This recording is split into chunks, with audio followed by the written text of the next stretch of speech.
Seja bem-vindo ao Futebolaço Podcast, eu sou o Dieguinho, tá entrando no ar o episódio de número 46 e hoje a gente está tendo o prazer de receber aqui o vice-presidente de marketing do Vasco, Vitor Roma, mas antes de eu apresentar o meu convidado, tem aqueles pedidos de sempre. Pedir para você deixar aquele like no começo do vídeo que ajuda a gente bastante. E se for novo por aqui, já se inscreve aí no canal. Nosso projeto é bem novo, já tá aí com 33 mil inscritos. Então ajuda a gente aí bastante. E você também que não segue a gente lá no TikTok, segue a gente também lá, acabamos de pegar a marca de 34 mil seguidores. E não esquece de seguir a gente lá no Instagram também, porque lá a gente coloca a agenda da semana, você vai saber quem são nossos próximos convidados. E também tem aquele corte de rios maroto. E essa resenha ela só acontece graças aqui, ó, aos estúdios do Seu Pod. A gente fica localizado aqui na Avenida das Américas, número 700, na Barra da Tijuca. Quer produzir o seu conteúdo? Esse é o local. Eu sempre deixo na descrição aqui do vídeo tanto o número de telefone deles, como também o WhatsApp. E você que se amarra naquelas apostas esportivas marota, eu super te recomendo aí a Bet7k. O seu primeiro depósito, eles dobram o valor. Botou 10, vira 20, 20, vira 40, indicando um amigo que você ganha 20 reais para apostar. E temos também o cash out. Se você encerrar a aposta antes dela terminar, se estiver perdendo, você tem uma perda menor. Ou se você estiver ganhando a aposta também, você tem um retorno um pouco menor, mas consegue garantir o seu recurso, beleza? Bet7k, parceiro do Futebolaço Podcast. O link tá aqui, ó, na descrição do vídeo e no primeiro comentário fixado. E agora uma salva de palmas pro nosso vice-presidente de marketing, Vitor Roma. Obrigado. Vitor, a gente tem a tradição aqui de receber todo mundo muito bem. Infelizmente, o Vasco tem essa polarização maldita e as pessoas acham que a gente tem que tratar mal as pessoas. Então, tem vindo pessoas recentes agora da gestão, mas o convite já foi feito a todos. A Sérgio Frias, Levenciano, o Júlio também foi convidado. Em breve devem vir aqui. Então eu procuro tratar todo mundo bem. Somos todos vascaínos. Somos todos vascaínos. Acho que é dessa premissa que eu gostaria de acreditar. Eu tenho o hábito, Vitor, de abrir meu papo perguntando ao convidado por que da profissão. Por que você trabalha com marketing, cara? Como é que surgiu isso? Essa é a brincadeira da campanha, né? Daquele corte que eu digo que eu não entendo nada de marketing. Virou até hoje, isso virou um meme eu sou formado em finanças, né? Puxa só o microfone um pouco. Isso. Sou economista formado em finanças, toda a minha formação acadêmica formal foi relacionada a finanças. Em 2001, eu começo a empreender em tecnologia, né? Quem conhece um pouco da minha história sabe, eu criei uma empresa de tecnologia no Brasil em 2001, segui com ela até 2017, quando ela foi vendida para a maior empresa de tecnologia do mundo. E isso é público, né? Isso é fácil. E durante esse período todo, eu deixo de ser um cara eminentemente de finanças, a despeito de entender de finanças, e passo a ser um cara de negócios, né? E de negócios digitais, principalmente. Quando a gente cria a Mais Vasco e começa a discutir onde cada um poderia agregar mais, existia um caminho natural nas finanças do Vasco, que estavam relacionados ao Adriano e ao João Marcos, que tinha uma história já nas finanças do Vasco. O João Marcos, então, ele vem a ser o presidente do Conselho Fiscal, o Adriano assume a vice-presidência de finanças. E a gente tinha um diagnóstico, que foi comprovado, obviamente, né, de que a área de marketing do Vasco ela precisava de um viés absolutamente comercial em seu início, né? Então eu sou destacado para ajudar nesse sentido, que é algo que não tem a ver com criação de nada, tem a ver com remodelar a área comercial do Vasco. O que foi feito? Podemos falar sobre isso aqui a noite toda, eu gostaria de falar, inclusive, sobre isso a noite toda, e que efetivamente foi feito. Então eu entro com uma missão de remodelar a área comercial do Vasco, e existe uma história por trás disso, existe um conceito por trás disso, que a gente pode adentrar um pouco mais, as coisas acontecem efetivamente, os números mostram isso. E o Vasco tem, e aí foi uma surpresa que eu recebi, eu realmente não sabia, o Vasco já tinha um time de marketing muito bom. Tá? A equipe de marketing do Vasco ela foi criada durante a pandemia, sob a liderança do Fábio Monterroso, que é o gerente de marketing do Vasco. Algumas pessoas foram contratadas e tal. Então a gente tem cara genial, que nem o Marcelo Azzalim, por exemplo, lá. Por que eu preciso entender de camisa se tem o Marcelo Azzalim? Ninguém precisa entender de camisa, basta o Marcelo Azzalim, né? Então, era uma equipe já bastante multidisciplinar, que para mim era muito importante, que é justamente o que eu acredito em termos de criação de time, né? E também podemos falar sobre isso. Então, o que eu entro? Eu entro querendo para remodelar a área comercial do Vasco e para trazer um pouco de metodologia diferente começando pelo meu departamento, obviamente, que eu gostaria que fosse pelo Vasco. Né? Assim, eu sou um cara de metodologia ágil, de startup, de tecnologia. Então, tudo que é muito burocrata, tudo que é muito planejamentos longos, não é um negócio que cola comigo. Eu me lembro que eu tinha uma semana de Vasco, alguém me pediu um planejamento do marketing do Vasco para 3 anos. A minha resposta foi assim, 3 anos são 36 meses. Se eu fizer um planejamento para 36 meses, eu provavelmente vou acertar 4 e vou errar 32. Porque isso não existe. Planejamento, hoje, quando você sai da impressora, entre você, meu amigo Ingor que fala muito isso, né? Entre você pegar o planejamento da impressora e colar na parede, já tá defasado. As coisas mudaram. Então, eu me recusei a fazer um planejamento por 3 anos, porque isso não existe. Não é o meu modelo, não é a minha forma de trabalhar. Né? Então, o Vasco, infelizmente, é um clube que se fala de pirâmide. Assim, hierarquia, ordem, chefe. Parece que a gente vai criar um chefe de departamento para cuidar vai mandar ordem nas pessoas. Eu não sou dessa escola, né? Eu sou da escola das startups, de áreas mais com menos hierarquia, com mais gente participando, com mais gente tomando decisão, com um ambiente mais colaborativo, sem ter um chefão para dar ordem. Faz isso, essa cor aí dessa camisa. Tô gostando, não. Pega a cruz de malta, bota um pouquinho mais. Isso não existe. Eu quero que os especialistas de cada departamento, de cada sub-área, façam e tenham autonomia para criar. Né? E foi justamente o que eu criei, que eu mudei no departamento do Vasco quando eu entrei.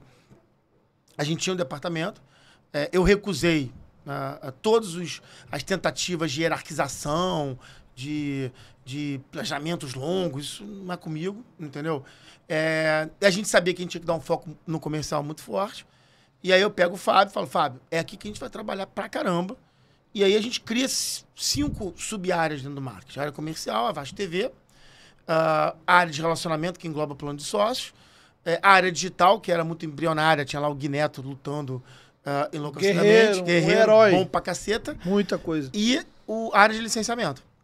Criamos metas para todos eles, criamos um backlog. Você vai lá na minha sala, lá no centro do Vasco, tem post-it na parede para cada backlog de cada uma dessas sub-áreas. E cada um que toque. E eu virei pro Fábio, que era o gerente de todo mundo, e ele é um ótimo gerente, e falei assim, cara, esquece a galera, deixa a galera trabalhar nas áreas dele, trabalha aqui no comercial.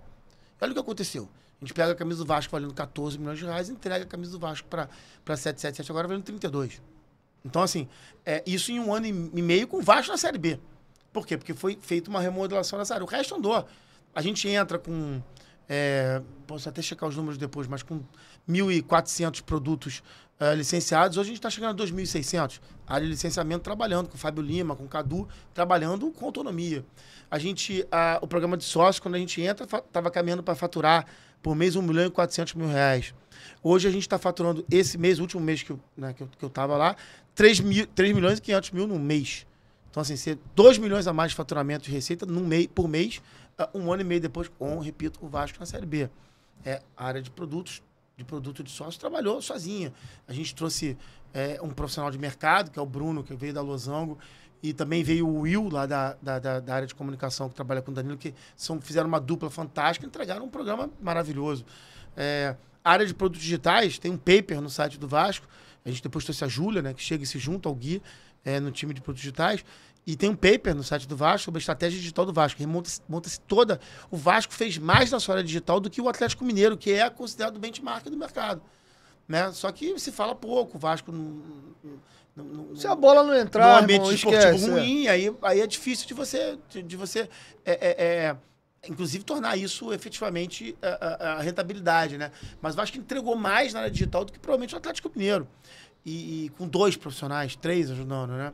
Então a gente planifica o departamento de marketing, porque é o que eu acredito, Não quero estar mais certo, menos certo do que ninguém. É o que eu entreguei a vida inteira, é como eu sei trabalhar. Né? A gente planifica, acaba com aquela hierarquização louca de pirâmide, é uma palavra que só se usa em esquema? Não, pirâmide só se usa em departamentos do século passado, né? Assim, a gente acaba com isso. Cara, todo mundo aqui e reuniões semanais de backlog. Diaguinho, o que você tem para fazer essa semana? Pau. Quais são como é que tá andando? Fulano, ciclano, betano, as coisas começam a sair.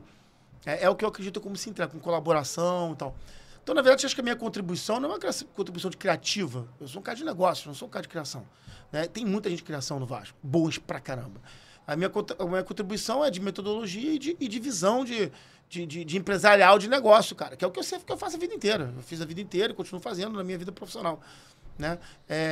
Com uma meta de atrair empresas para o Vasco, já haviam se afastado do Vasco.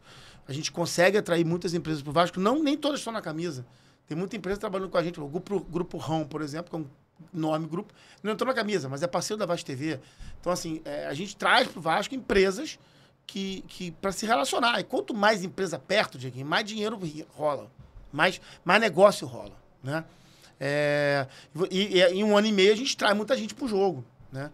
E, óbvio, vai garimpando. Tem coisa que não saiu ainda. Agora segue com a SAF. Mas tem coisa que não saiu. Tem patrocínios e possibilidade de patrocínios que foram até algum momento, depois não entraram. Faz parte do jogo. Você tem um funil lá, né? Você bota um monte. Quanto mais possibilidade entrando no funil, mais negócio sai embaixo. Então, acho que essa foi meu caminho para esse momento, que era a ideia da Mais Vasco, era entregar ao marketing no Vasco uma visão mais comercial, mais de negócio, para que pudesse gerar dinheiro novo. Eu costumo dizer muito lá no meu canal e em alguns outros lugares que, assim, esportivamente falando, departamento de futebol, para mim, o Salgado já com essa história do Vasco lá de 1898, mas no século XXI, para mim, ele é o pior presidente do Vasco no departamento de futebol. Mas tem uma coisa que muita gente elogia, seja de situação, de oposição, já vi muito, foi as rúbricas do marketing. Inclusive, eu lembro muito bem, uma vez conversando com uma pessoa importante de uma organizada que a gente se trombou na praia, na época que a torcida invadiu o CT, aquela coisa toda, ele falou assim, pô, cobra tudo, menos o marketing, é a única coisa que tá funcionando. Não. Isso ficou na minha cabeça. Isso não é totalmente verdade. Não, eu tô dizendo em termos de ficar aparente. É porque o marketing aparece, né? Sim, número, sim. Então, nesse ponto, então assim, eu acho que o Salgado faz um trabalho muito ruim no futebol, mas uma coisa que saltou aos olhos, e diga-se muito de passagem, realmente, num período muito ruim de rebaixamento, não sobe, agora de novo, claudicante. É muito difícil fazer isso tudo com um time mal. Porque, eu me lembro, a gente tem uma brincadeira ruim, né? Só uma pausa antes de você responder. Que, por sinal, a camisa do Vasco é defasadíssima, diga-se de passagem. É uma vergonha o Vasco sendo uma das 5 maiores torcidas do Brasil. Se você pegar a rúbrica de outros clubes, o Vasco arrecadando muito menos. Melhorou, mas ainda acho que tá muito aquém do tamanho do Vasco. É porque você tem que construir um caminho, né? Sim. A camisa não sai de 14 para 50. Ela saiu de 14 para 25, 24. Eu queria entregar 30 no primeiro ano, aí não conseguia. Entreguei 30 em maio desse ano, porque a ideia era fazer 30 no primeiro ano, 40 no segundo, nas renovações, e aí chegar... É uma construção, né? Agora, a gente tinha uma brincadeira muito triste, na verdade, que às vezes a gente organizava as coisas lá no marketing, vamos lançar não sei o que lá, Vasco ganha domingo, a gente lança na segunda, Vasco ganha na terça, a gente lança na quarta, pô, e o Vasco não ganhava, né? Aí a gente, não lança. A gente começou a brincar, aí quando alguém aparece hoje em dia, aparecia agora, falou assim, não, se o Vasco ganhar domingo, eu falei, não, isso não pode mais comentar isso que dá azar. Mas é óbvio que é difícil, é óbvio que nós somos um clube que o futebol é o carro-chefe, é o core business, e aí no final, quando o time vai mal, tudo se complica, né? E outras coisas, né? Vou dar um exemplo claro. O ano passado, muito se cobrava da gente fazer produtos do Cano, né? Jesus. Pô, eu recebia muita cobrança de fazer produtos do Cano. Muito. Cara, você é muito burro de não fazer produtos do Cano. E eu sabia, pelas discussões internas, que a chance do Cano não ficar para esse ano era grande. Eram grandes. Então, assim, eu falei, cara, que eu entendeu a parada assim? Pô, vou fazer produto do Cano, mas daqui a pouco o produto do Cano tá encalhado. Tem coisas, às vezes, que são muitas obviedades, né? E assim, que tem toda uma... A gente não pode, obviamente, falar abertamente, mas tem toda uma construção. Mas eu fico feliz com o reconhecimento do trabalho, óbvio, eu sou... Dieguinho, assim, eu estou dirigente do Vasco e volto para o mesmo lugar que eu sempre estive, que foi assistindo o jogo do Vasco, da arquibancada, a minha vida toda. Desde criança, com meu pai, com meu avô, assim, foi o que eu sempre fiz. Eu sou o cara que, você sabe, você já me encontrou comigo em São Januário, todo mundo sabe onde eu vejo o jogo, o pessoal da confraria ali naquele meu canto, desde que o mundo é mundo. Tô ali, independente do que aconteça. Uma conjunção de fatores me fez poder me dedicar durante um tempo ao Vasco, com o amor da minha vida, erro e acerto, como todos nós. E vale dizer, passar pelo Vasco me fez também mudar um pouco minha visão, mudou bastante minha visão sobre isso. Uma vez eu ouvi um cara falar o seguinte, essa história, no início de um livro, o cara botava assim, essa história como é que ele falava assim, essa história é a minha história. Juntam-se à minha história várias outras histórias de outras pessoas. E elas se tornam a história real. A história contada por mim é a história sobre o meu ponto de vista. Existem outras inúmeras histórias no Vasco. O que eu aprendi nesse período, e por isso fui objeto da polarização, toda entrevista que você me viu, eu falei a mesma coisa. Tive no Fábio Azevedo, falei a mesma coisa. Tive no Portão 9, falei a mesma coisa. Falei a mesma coisa. Fui objeto da polarização. Fui objeto do problema. Fui objeto da porradaria. Vamos falar claro. E hoje, depois de entrar lá, você vê assim, cara, todo mundo é Vasco. As pessoas pensam diferente. Eu tô aqui falando assim, cara, eu sou contra um planejamento de 3 anos e tem alguém do outro lado, Vasco. Dizendo assim, eu quero um planejamento de 10 anos. Eu não sou pior ou melhor do que ele é pior do que por causa disso. São formas diferentes de ver o mundo. E esse é um problema que o Vasco tem. Porque você junta um monte de gente que vê o Vasco de forma diferente. E aí fica uma ilusão de coesão. Tem que ter... As pessoas... Isso me parece um pouco de infantilidade corporativa, eventualmente. Parece que as pessoas nunca trabalham em empresa, onde a porrada canta. Porrada canta, no dia seguinte tá todo mundo ali para entregar o resultado. Porque, afinal de contas, está todo mundo ali com o mesmo objetivo. Dá a impressão que todo mundo tem que concordar com tudo sempre. Entendeu? Que não pode ter uma discordância, a porrada não pode cantar, tem que ser amigo de colega. Não é assim. O Vasco é um assunto sério. E aí o pau canta mesmo. E tem que cantar. Porque... E até cantou pouco, para falar a verdade. Porque a gente entra depois de uma eleição tão complicada, tão difícil, e com tanto ódio de todo mundo, por todo mundo, que eu acho que a gente entra meio assim, cara, não dá. Eu me lembro que eu falava assim, cara, não dá pra continuar brigando assim, pelo amor de Deus, ninguém aguenta mais. Né? E aí, para completar a sua... Eu fiquei muito feliz, eu recebi uma mensagem do Leven outro dia, elogiando lá uma parte do meu trabalho. Fiquei feliz da vida, porque, assim, com todos os problemas e desavenças que eu posso ter com o Leven, são inúmeros. Eu posso até aproveitar e citar alguma coisa quando você acabar de falar. E aí ele me mandou uma mensagem me elogiando. Pô, legal, obrigado. Porque uma coisa a gente tem que parar com esse negócio, que não é porque o cara tá lá porque ele vai fazer tudo errado, nem tudo certo.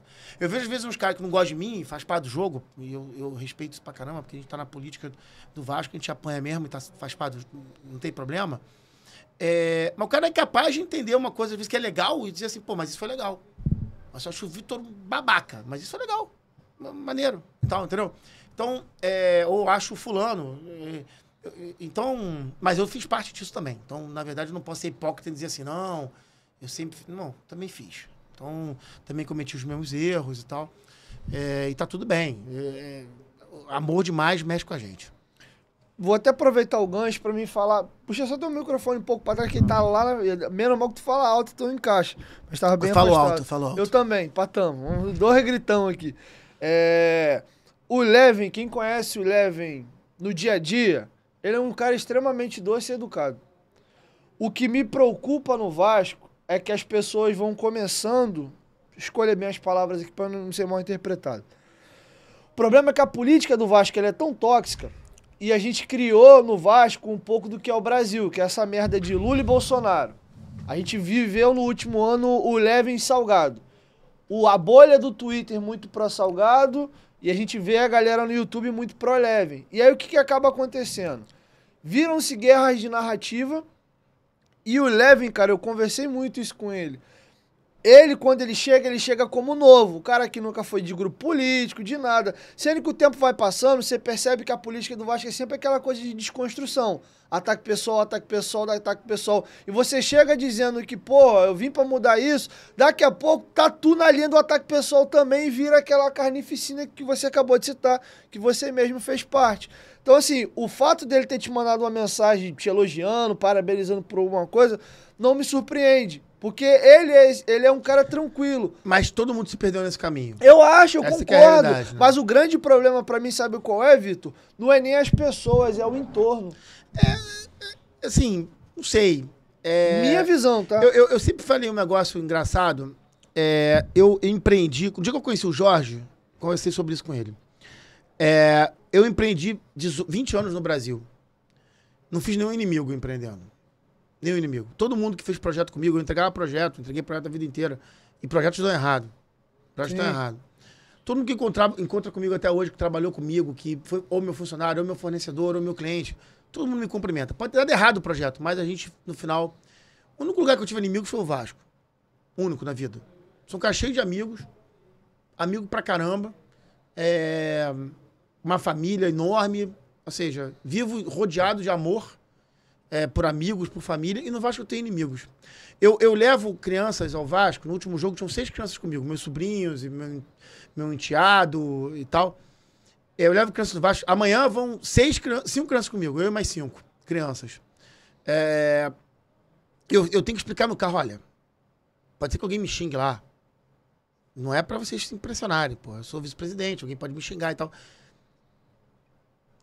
Isso é o que a gente construiu. Todos nós, vascaínos, fizemos parte disso aí de algum jeito. De algum jeito. Eu, inclusive, não, de forma alguma, tô me isentando disso. E não deu certo. É igual quando alguém vem e fala assim, o tráfico de drogas no Brasil, o combate ao tráfico não funcionou. É verdade, não funcionou. E quando uma coisa não funciona, a gente tem que fazer diferente, né? Então, isso virou algo que a gente tinha que brecar. E por isso que eu sempre fui um entusiasta da Constituição da SAF, porque a gente precisa de um evento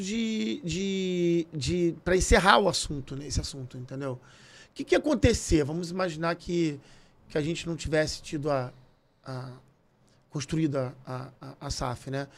A gestão ia continuar, subir, descer, aí sobe, aí de repente dá certo, de repente não dá, e tal, babá. Aí no ano que vem tem eleição. Ia ser a mesma porradaria de sempre, né? Então, assim, por que isso começou? Aonde se construiu todo esse ódio, essa divisão? Não dá mais, mas se construiu. E reitero, e por favor, que todos que estejam nos ouvindo, que fique claro, que eu fiz parte disso. Eu fiz parte disso. Então, o que acontece agora, assim, agora você tem pelo menos o futebol, que é o produto-chefe do Vasco, o business do Vasco, protegido disso, né? Espera-se. Né? Porque a gente minha visão tá começando a mudar, sabia, Vitor? Sobre a política do Vasco. Não. E eu vou falar depois que você concluir tua linha de raciocínio. E a gente é dono de 30% da SAF, que é um sócio. Há um nome minoritário, é um nome que engana um pouco, né? Porque, enfim, a própria lei das SA brasileira tem muitas proteções a minoritários e tal. Então, no final das contas, assim, e um minoritário de 30% é um minoritário grande, né? Então a gente tem que proteger muito esses 30%, entender o quanto que é importante que a associação permaneça forte, porque o único modelo de proteção do negócio é uma associação forte que continue ali sempre trabalhando em colaboração com a parte que não é com a parte que é investida, né? Vamos dizer assim. Então a política vai continuar sendo importante, mas pelo menos nesse momento o futebol ele se blinda, né? E a gente consegue trazer, como o presidente sempre fala, a gente consegue recuperar a capacidade de investimento, porque a gente não tem, né? Então, outro dia eu estava conversando com o presidente também sobre isso. Eu dei 2 exemplos aqui no início sobre o marketing, né? Se você pegar o programa de sócio que estava faturando 1.500.000 e agora está 3.500.000, são 2 milhões por mês, 24 milhões no ano, a mais. Se você pegar a camisa do Vasco, que era 14 milhões, ano passado, como a gente botou alguns patrocínios no meio do ano, foi a 18, se eu não me engano, no balanço, esse ano vai a 30, são mais 15 milhões. 15 com os 20 programas só são 35 milhões a mais. Adiantou alguma coisa? Porque não dá. Porque não adiantou. Porque o buraco do endividamento caro é tão grande que você não consegue sem um evento de liquidez. O chamado evento de liquidez. E evento de liquidez é botar 400, 500, 600 milhões para dentro. Como? Né? Então, o presidente que enfim, também é outro, não fez a carreira dele, a vida dele profissional à toa, né? Entende disso pra caramba. O presidente sempre falou isso, a gente precisa derrubar essa dívida, a gente precisa cortar essa dívida. Desde que me lembro da primeira conversa que eu tive com ele, ele falava disso sem parar, assim, não dá pra viver com essa dívida, não dá pra viver com essa dívida, não dá pra viver com essa dívida. Porque quando você trabalha com uma dívida de 700 milhões, que o custo dela é 15% ao ano, você está falando de 100 e poucos milhões de reais só de juros. Para um clube que estava faturando 200. O Vasco faturou no passado 180, 190 milhões. Foi o mesmo faturamento do Vasco na Série A. O Vasco faturou na Série B o mesmo faturamento. Se você colocasse mais uns 90 milhões aí de Série A, a gente significaria que a gente já estaria com 270 milhões de faturamento, mais ou menos. Que era o plano, levar até 400 e pouco no final da gestão. Né? Aí você bota mais esses 60 aí, 35, desculpa, que eu falei que teve de adição esse ano, de programa de sócios e patrocínio, já passaria de 300, se a gente tivesse subido. Então seriam 300 e poucos milhões de faturamento. Já seria uma evolução? A gente pegou com 180? Seria uma evolução. Mas não é suficiente para você pagar a dívida. Quando eu falei de juros, 105 é só os juros, né? Pagar a dívida, pagar o serviço da dívida, ainda investir, ainda cuidar do CT, porque ter CT bom é difícil, é caro, requer investimento. Então, montar time, sobe para a Série A, a pressão por montar um time é outra, não é o time da Série B que joga a Série A. E aí, assim, você não conseguiria reverter ficar enxugando gelo sem um evento de liquidez, né? E aí o que se resolve é trazer o evento de liquidez, entendeu? E se resolver, basta. Esse ciclo de derrota, de enxugar gelo, ele é cortado e a gente agora começa, vamos errar, vamos acertar, como todo mundo. O Atlético Mineiro esse ano, com o dinheiro todo que tem lá, não tá nem no G4 do Brasil, se eu não me engano, né? Na Série A, não tá. Quando você olha pro Atlético Mineiro, você fala assim, cara, que ano ruim, né? Com aquele dinheiro todo tá se gastando, que ano ruim. Porque você erra, acerta, faz parte do futebol. Às vezes o time encaixa, às vezes não, né? Mas pelo menos dentro de um horizonte muito melhor, né? Só tem um contraponto nisso aí, que é o seguinte. Que bom. A lei da... Que bom. Uma coisa que tem que mudar é contrapontos, são coisas boas. A lei da SAF, ela é nova. E em momento algum, durante a campanha, esse que é só o calcanhar de Aquiles nesse ponto com vocês. Em momento algum foi falar de clube-empresa. Pelo contrário, tem declaração do Salgado falando que era contra. Eu sou favorável à SAF, assim como boa parte da torcida do Vasco, não é a totalidade, tem gente que é contra. Eu sou favorável, mas... veio o Otto aqui, veio o Fonseca aqui, você tá vindo hoje também. Todo mundo bate na mesma tecla de que sem a SAF, sem a chegada dessa ruptura que você falou, sem a SAF não, sem um evento de liquidez. Sem um evento de liquidez seria difícil. Por exemplo, mas isso não tinha, isso aconteceu durante a gestão, a lei é nova. Como é que seria o processo para tocar o clube sem esse evento de liquidez com a SAF? Acho essa pergunta ótima, eu não tenho nenhum problema em respondê-la, mas primeiro eu quero dizer o seguinte: uma das principais funções de um executivo é entender o ambiente de negócios e se adaptar ao ambiente de negócios. No momento que aparece uma lei que nos dá uma saída, é obrigação do executivo, de qualquer empresa, de tentar entender e buscar uma solução. Vou dar um exemplo mais terreno. Refis, Profut, o que quer que seja. Na hora que o governo traz uma opção de você parcelar suas dívidas tributárias a um juros ilegal, um desconto maneiro e tal, quando você está com um problema de caixa, é sua obrigação como gestor e eu lá olhar, o governo vai abrir um negócio ali, vou olhar e vou ver se cabe na minha empresa aqui. Então, a SAF é a mesma coisa. Na hora que o governo, eu estava na reunião de diretoria quando o Zeca, se eu não me engano foi o Zeca, olha só, cara, traz o plano. Tinha o RCE, lembra? Que foi uma grande conquista de centralização de dívidas, né? E aí vem a SAF e a gente começa a construir a solução. Eu aceito a crítica que você fez com relação à campanha, e eu vou falar disso, mas eu não aceito a crítica nesse processo, porque, muito pelo contrário, esse processo requer elogios. Porque quando vem uma solução que os executivos do Vasco conseguem rapidamente enxergar uma solução que existe no mercado e trazê-la para o Vasco. Isso é muito bom, cara. Isso é muito bom. E eu falo isso a cavaleiro porque não fui eu. Não fui eu. Tá? Então, isso é muito bom. é muito importante que isso fique claro. O executivo, o bom executivo, é o executivo que enxerga as oportunidades, cola nelas, traz para o clube, traz para a empresa e se beneficia disso, né, a empresa. Então, precisa dividir as discussões. Então, assim, no momento que a SAF é aprovada, o Vasco foi extremamente competente, inovador e ágil para poder falar assim, cara, essa aqui pode ser uma saída, vamos chutar isso aqui, nós vamos fazer. E fez. Tá? Então, isso aí, para mim, é motivo de elogio. Vamos agora na parte que eu entendo sua crítica e aceito. Quando a gente constrói o plano da Mais Vasco, a gente sempre falava no evento de liquidez, só que falava em menos valor. A gente falava em termos de 140, 160 milhões de reais para entrar e dar um tapa ferrado e poder resolver. Poder resolver, não. Poder começar um processo de reestruturação. A gente tinha ideia de como fazer isso. A gente cai. Quando a gente cai, a gente pede 100 milhões. E aí começa a se formar a tempestade perfeita. Aceito, não tem por que ficar adorando pílula. Não tem por que eu ficar aqui dando... Aceito a sua crítica. Assim, não conseguimos construir uma solução... No modelo antigo. No modelo antigo com a queda. Né? Que a queda prejudicou muito a gente. E olha, vamos ser justos, né? A gente assume o Vasco com 5 meses de salário atrasado, incluindo o 13º. O presidente faz o diabo para dar para aquele time alguma chance de a gente subir. Trazemos o Luxemburgo, que é o cara que todo mundo queria na época. Pô, fretou-se avião, deu-se conforto, tentou se pagar salário que nem maluco, botou dinheiro dele, né, para tentar ficar na primeira divisão, porque era muito importante pro nosso plano que a gente ficasse na primeira divisão, né? Pô, e não deu.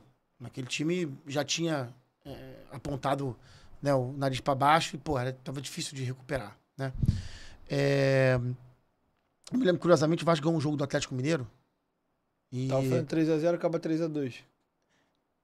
Mas tem até um golaço do Vasco. O lançamento do Benítez, o isso.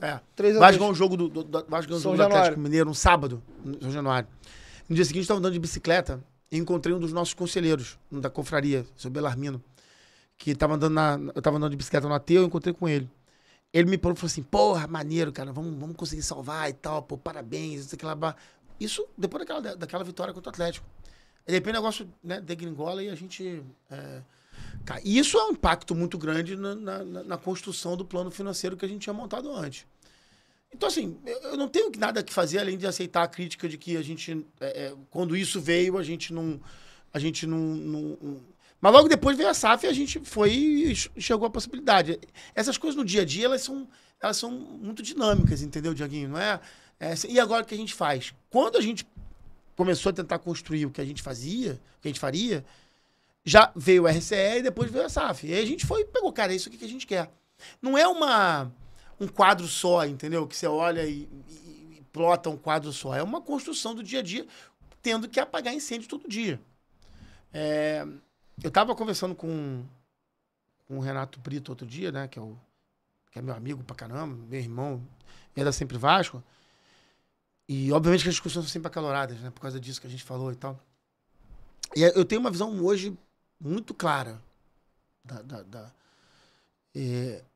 Podia ser qualquer um que sentasse naquela cadeira que ia ter inúmeras e muitas dificuldades. O Vasco estava numa situação muito difícil, um clube muito combalido, dividido. Ódio pra caramba. E seria muito difícil para qualquer um. E ainda bem que tinha o Jorge lá. Essa continua sendo para mim a minha visão dessa questão. No futuro a gente vai olhar e vai falar assim, o Jorge entrou, o Vasco realmente esportivamente não foi bem, não dá para brigar com o número. Eu não vou brigar com o número. Esportivamente não foi nada bem, mas no final das contas, quando a gente vai olhar para trás, administrativamente falando, o Vasco deu saltos bizarros. E o Jorge resolveu o problema do endividamento do clube, que era o grande empecilho pra gente poder retomar. Se vai retomar ou não, cara, aí vai depender de um monte de coisa. Como a gente falou, tem competência, tem erro aqui, tem acerto ali, vamos errar, vamos acertar. Mas pelo menos a gente volta pro jogo, entendeu? Volta pro jogo. Hoje a gente não tá no jogo. Acabei de ler aqui, tava vendo aqui no metrô, vindo pra cá. Inclusive, queria dizer a todo mundo que o atraso do programa hoje foi culpa minha, não foi do Dieguinho. O Vasco tá tão pesado que o vice-presidente de marketing entra no metrô e o metrô quebra por meia hora. Resolvi vir de metrô pra vir mais rápido pra cá, porque eu fiquei com medo de trânsito. Entrei no metrô, o metrô quebrou. Foi meia hora quebrado.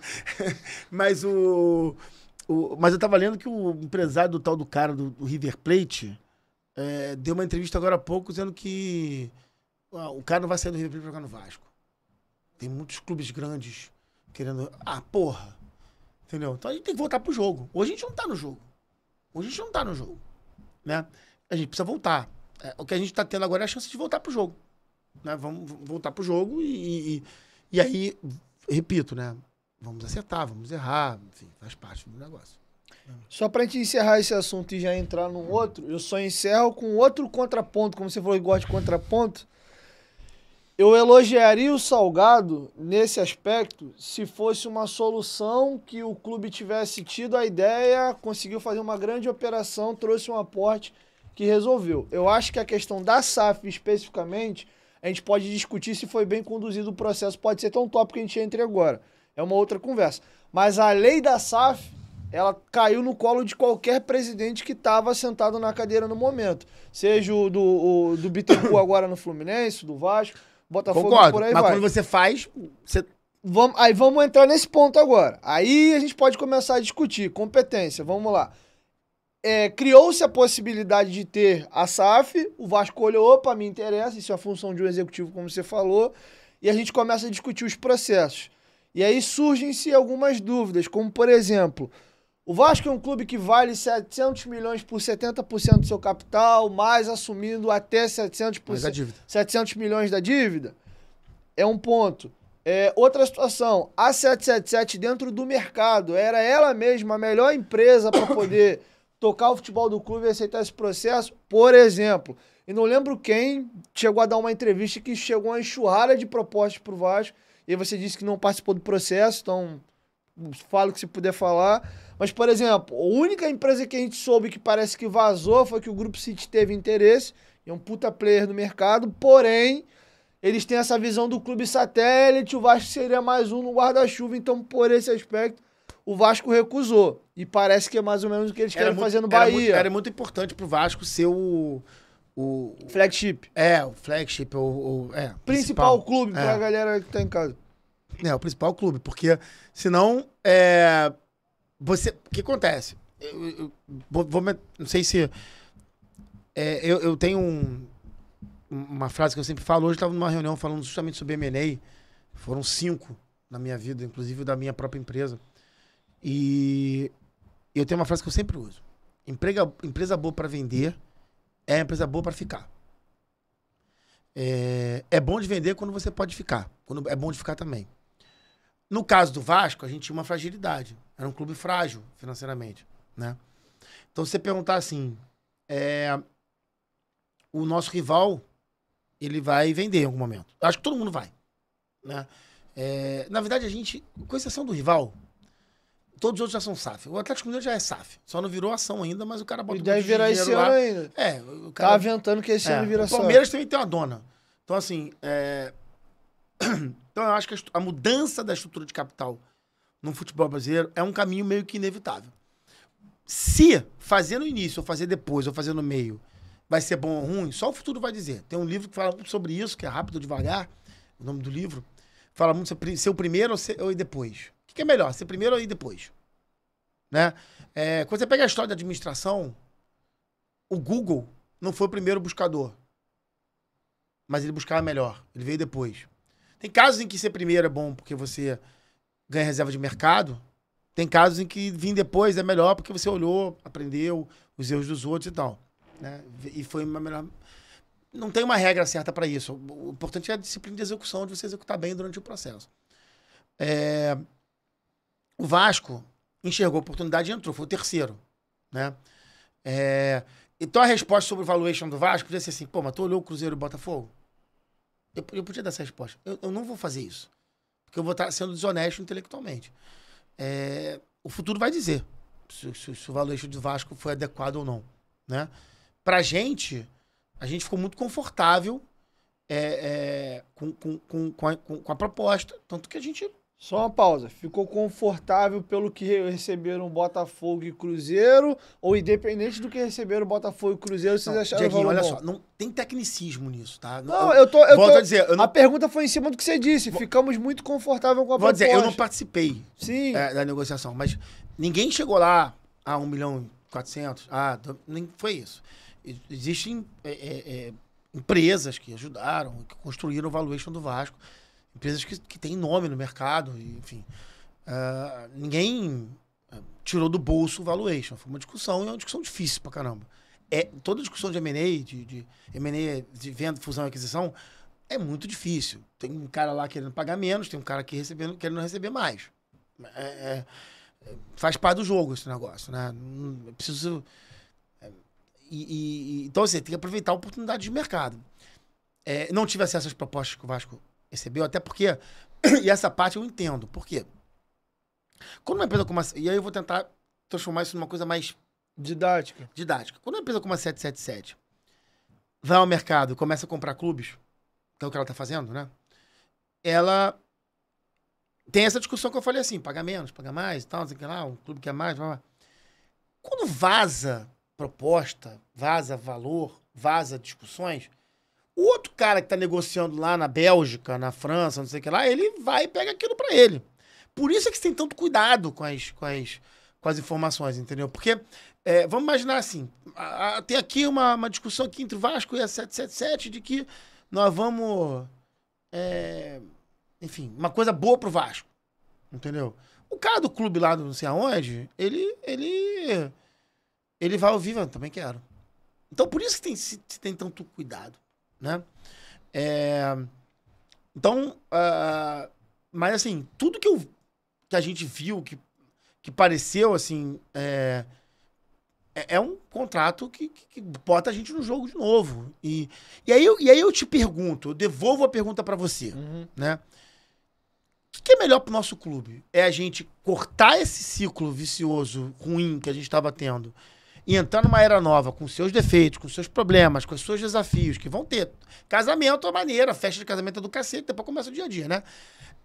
Mas tentar uma coisa nova pra sair do que a gente tá vivendo há 20 anos, ou a gente ficar tentando dourar essa pílula e não, peraí, tal. O que é melhor? Entendeu? Tomar decisão é assim, Dieguinho, não tem, entendeu? Porque assim, eu tô tentando buscar uma narrativa que mais, assim, absolutamente verdadeira de que as coisas não são tão assim... Simples quanto parece. É uma decisão que você toma, parece aqui na mesa, cara, você quer o quê? E olha só, 90% dos sócios do Vasco escolheram, né? Então assim, mostra que o caminho era esse mesmo. A gente brigou durante a eleição bastante falando sobre que o quanto que era majoritária a decisão do sócio do Vasco.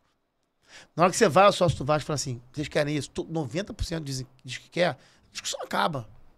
Entendeu? A discussão acaba. A gente pode ficar aqui discutindo a noite toda.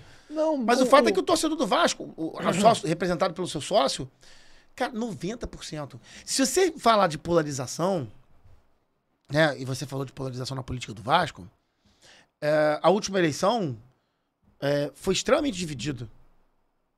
Extremamente dividida. Então você podia imaginar que na Assembleia Geral da SAF, como havia um grupo contra, né, publicamente contrário à SAF, e outros dois a favor da SAF, que essa polarização lá da eleição fosse representada na Assembleia Geral. Não foi. Mas sabe por que não? Não sei. Vou te responder. Não foi. Não foi. Não Por foi. quê? Porque o Vascaíno, independente de quem ele apoiou, seja o Júlio, o Leve, o Sérgio Frias, o Campelo, ele tá de saco cheio de todos vocês. Eu sei, mas eu me lembro que eu falei isso numa entrevista do Fábio Azevedo, que eu falei assim, o Vasco não precisa se livrar da gente. Eu falei isso numa reunião de diretoria, eu falei assim, cara, tá todo mundo doido pra se livrar de nós. E eu também. Eu te falo por mim, Diego. Mas primeiro ponto meu pra ser favorável à SAF, me livrar de vocês. Mas, ô Dieguinho, sabe... Não tô falando de uma maneira geral, não de vocês especificamente. Eu não tenho o menor problema com isso, cara. E o segundo é voltar a ter a possibilidade de ser competitivo. Eu não tenho o menor problema com isso, porque todos nós fomos lá com o maior dos nossos amores E eu enxergo isso todos os dias. E aí eu volto a dizer, a gente pode discutir, brigar na forma de olhar o Vasco e achar as soluções. Faz parte do jogo. Mas tá todo mundo ali sempre doando seu tempo. O Vasco é um destruidor de reputação, de saúde, de dinheiro. Porque todo mundo botou algum em algum momento. Entendeu? Então, assim, é um destruidor de amizades. O Vasco tá virando isso mesmo. Porra, então assim, só amor que justifica esse negócio todo. Só muito amor justifica isso. Só muito amor. Teve gente ligando pra empresa que eu trabalhava, que eu prestava serviço antes, pra falar mal de mim, porra. Durante a eleição.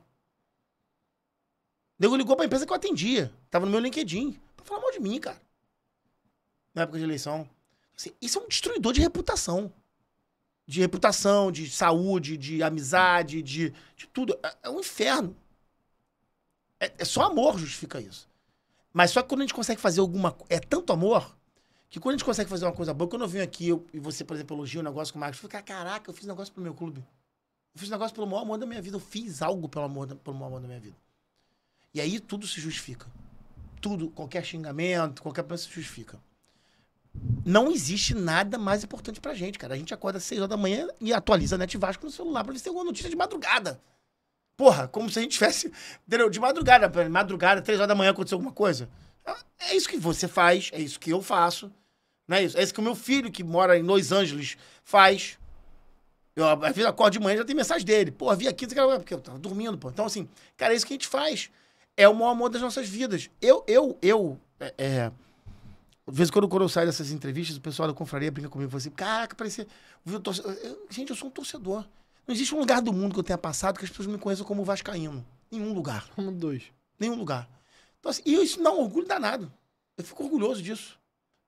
Tem o dono da empresa que hoje eu trabalho, ele vê o resultado do Vasco antes de ligar pra mim no dia seguinte, que ele fala assim, não, o Vasco ganhou ontem, então posso conversar com o Vitor. Cara, a nossa vida é essa. Então, assim, mas veja bem, você é um cara que podia estar me conhecendo lá, batendo papo na social. A gente, enfim, a relação é boa, mas... E você, tipo, quer se livrar de mim e dos outros. Não é, eu sei que não é pessoal, você quer se livrar... da política. Isso, porque ninguém aguenta mais. Eu me dou muito bem com o Leve, me dou bem com o Júlio. O Campelo também, quando ele foi presidente, também conversava, falava com ele, me atende. Cara. A gente tem que se... a gente pode entrar num outro tópico aqui já também. Uma alegria que eu tive muito grande no dia da inauguração da estátua do Roberto Dinamite, além da reparação histórica do Roberto ter em vida o reconhecimento do Vasco, eu acho que a coisa que eu mais gostei, além de ver a felicidade dele, de ver a estátua dele, foi o ambiente. A gente estava ali, você via um ambiente de vascainidade. As pessoas se abraçando, se cumprimentando. Aquele foi um dos dias mais felizes da minha vida. E eu, inclusive, vi na hora que você passou mal. Eu tava passando e a galera que eu vi tá passando mal ali. Você acho que se emocionou quando viu a estátua do Roberto. Fala um pouco de como foi o projeto, desenhar. Ouvi dizer que foi você mesmo que teve a ideia da homenagem ao Roberto. Conta um pouco da história, da trajetória da estátua dele. Cara, essa aí eu nunca vou deixar ninguém pegar. O Vasco é cheio de pai de filho rico, né? De filho bonito, né? Os 180 mil sócios do Vasco, eu já vi umas 15 pessoas falar que a ideia foi deles. Então, assim, é muito engraçado isso. Mas essa eu não vou deixar, não. Cara, todo mundo sabe da minha idolatria pelo Roberto, né? Todo mundo sabe. E é outra coisa que eu tenho muito orgulho de falar. Roberto me emociona até hoje. No dia que em 2009, no dia que meu filho tinha 9 anos, meu filho nasceu em 2000. Ele conheceu o Roberto, tava andando de mão dada com ele em São Januário. Aí o Roberto veio, aí eu falei com o Roberto, aí eu falei, filho, esse aqui é o Roberto Dinamite. Aí o Antônio, meu filho, começou a chorar. E aí o Roberto, com aquela humildade dele, falou assim, mas ele nem me viu jogar.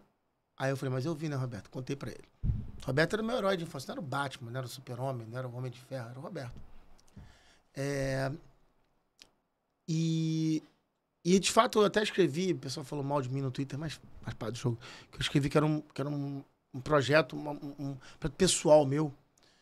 Mas quando eu falo que era um projeto pessoal meu, eu quero uma ideia minha que a Mais Vasco toda comprou desde o início. Que era a recuperação da imagem do Roberto.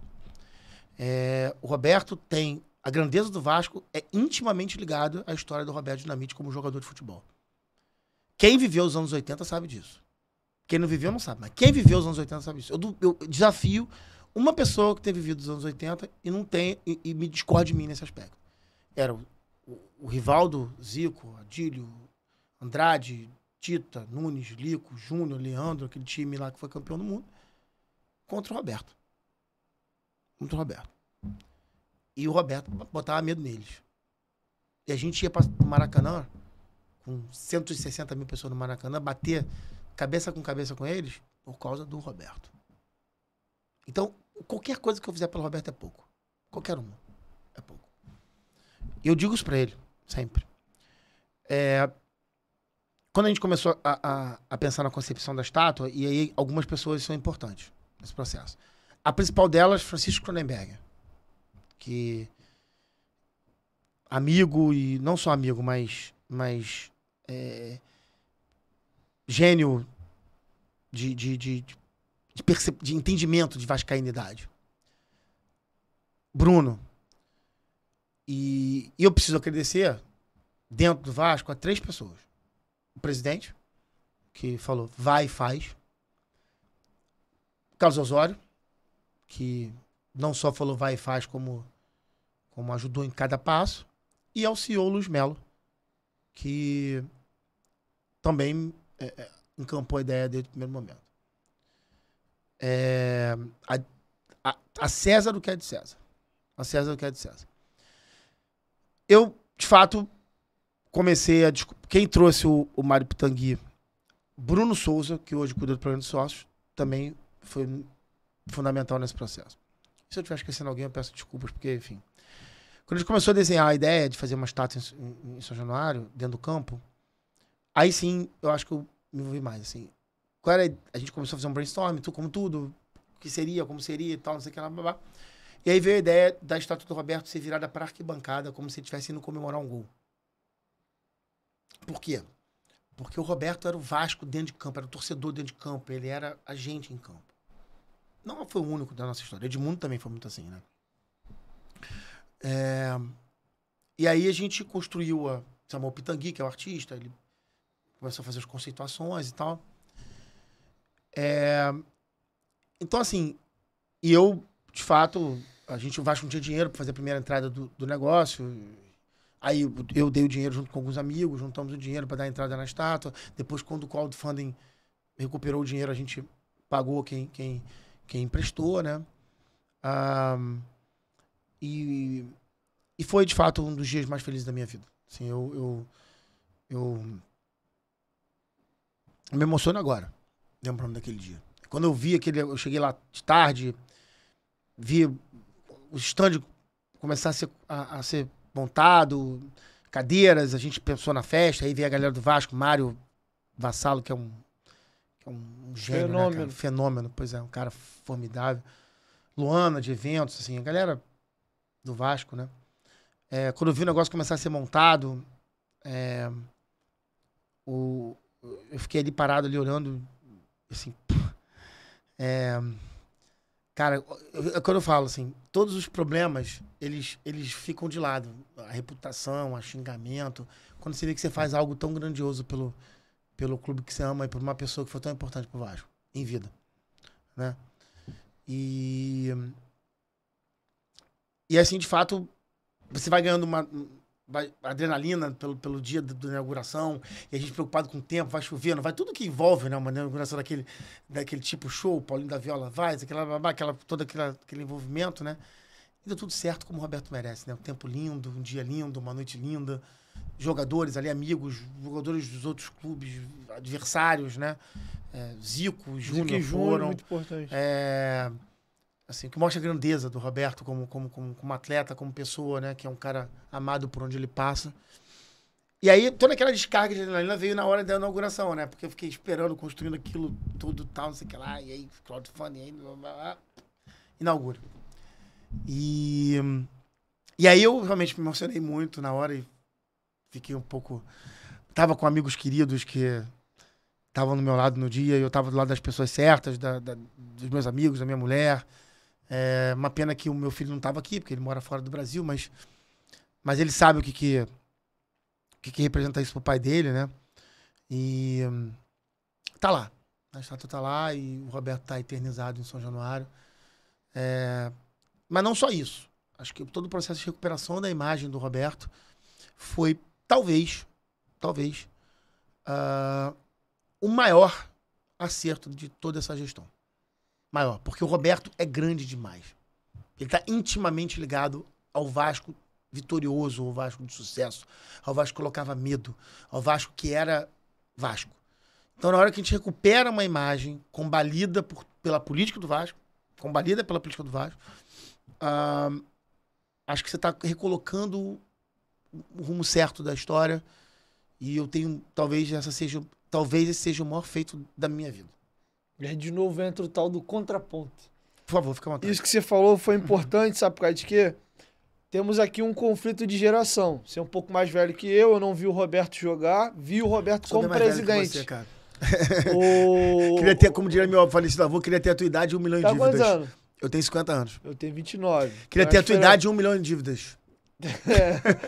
Tem 21 anos de diferença aí. E uma briga que eu tenho com a minha geração é que quando se falava em Roberto Dinamite, na molecada ali de 2000 pra frente, 30 anos, 28, 25...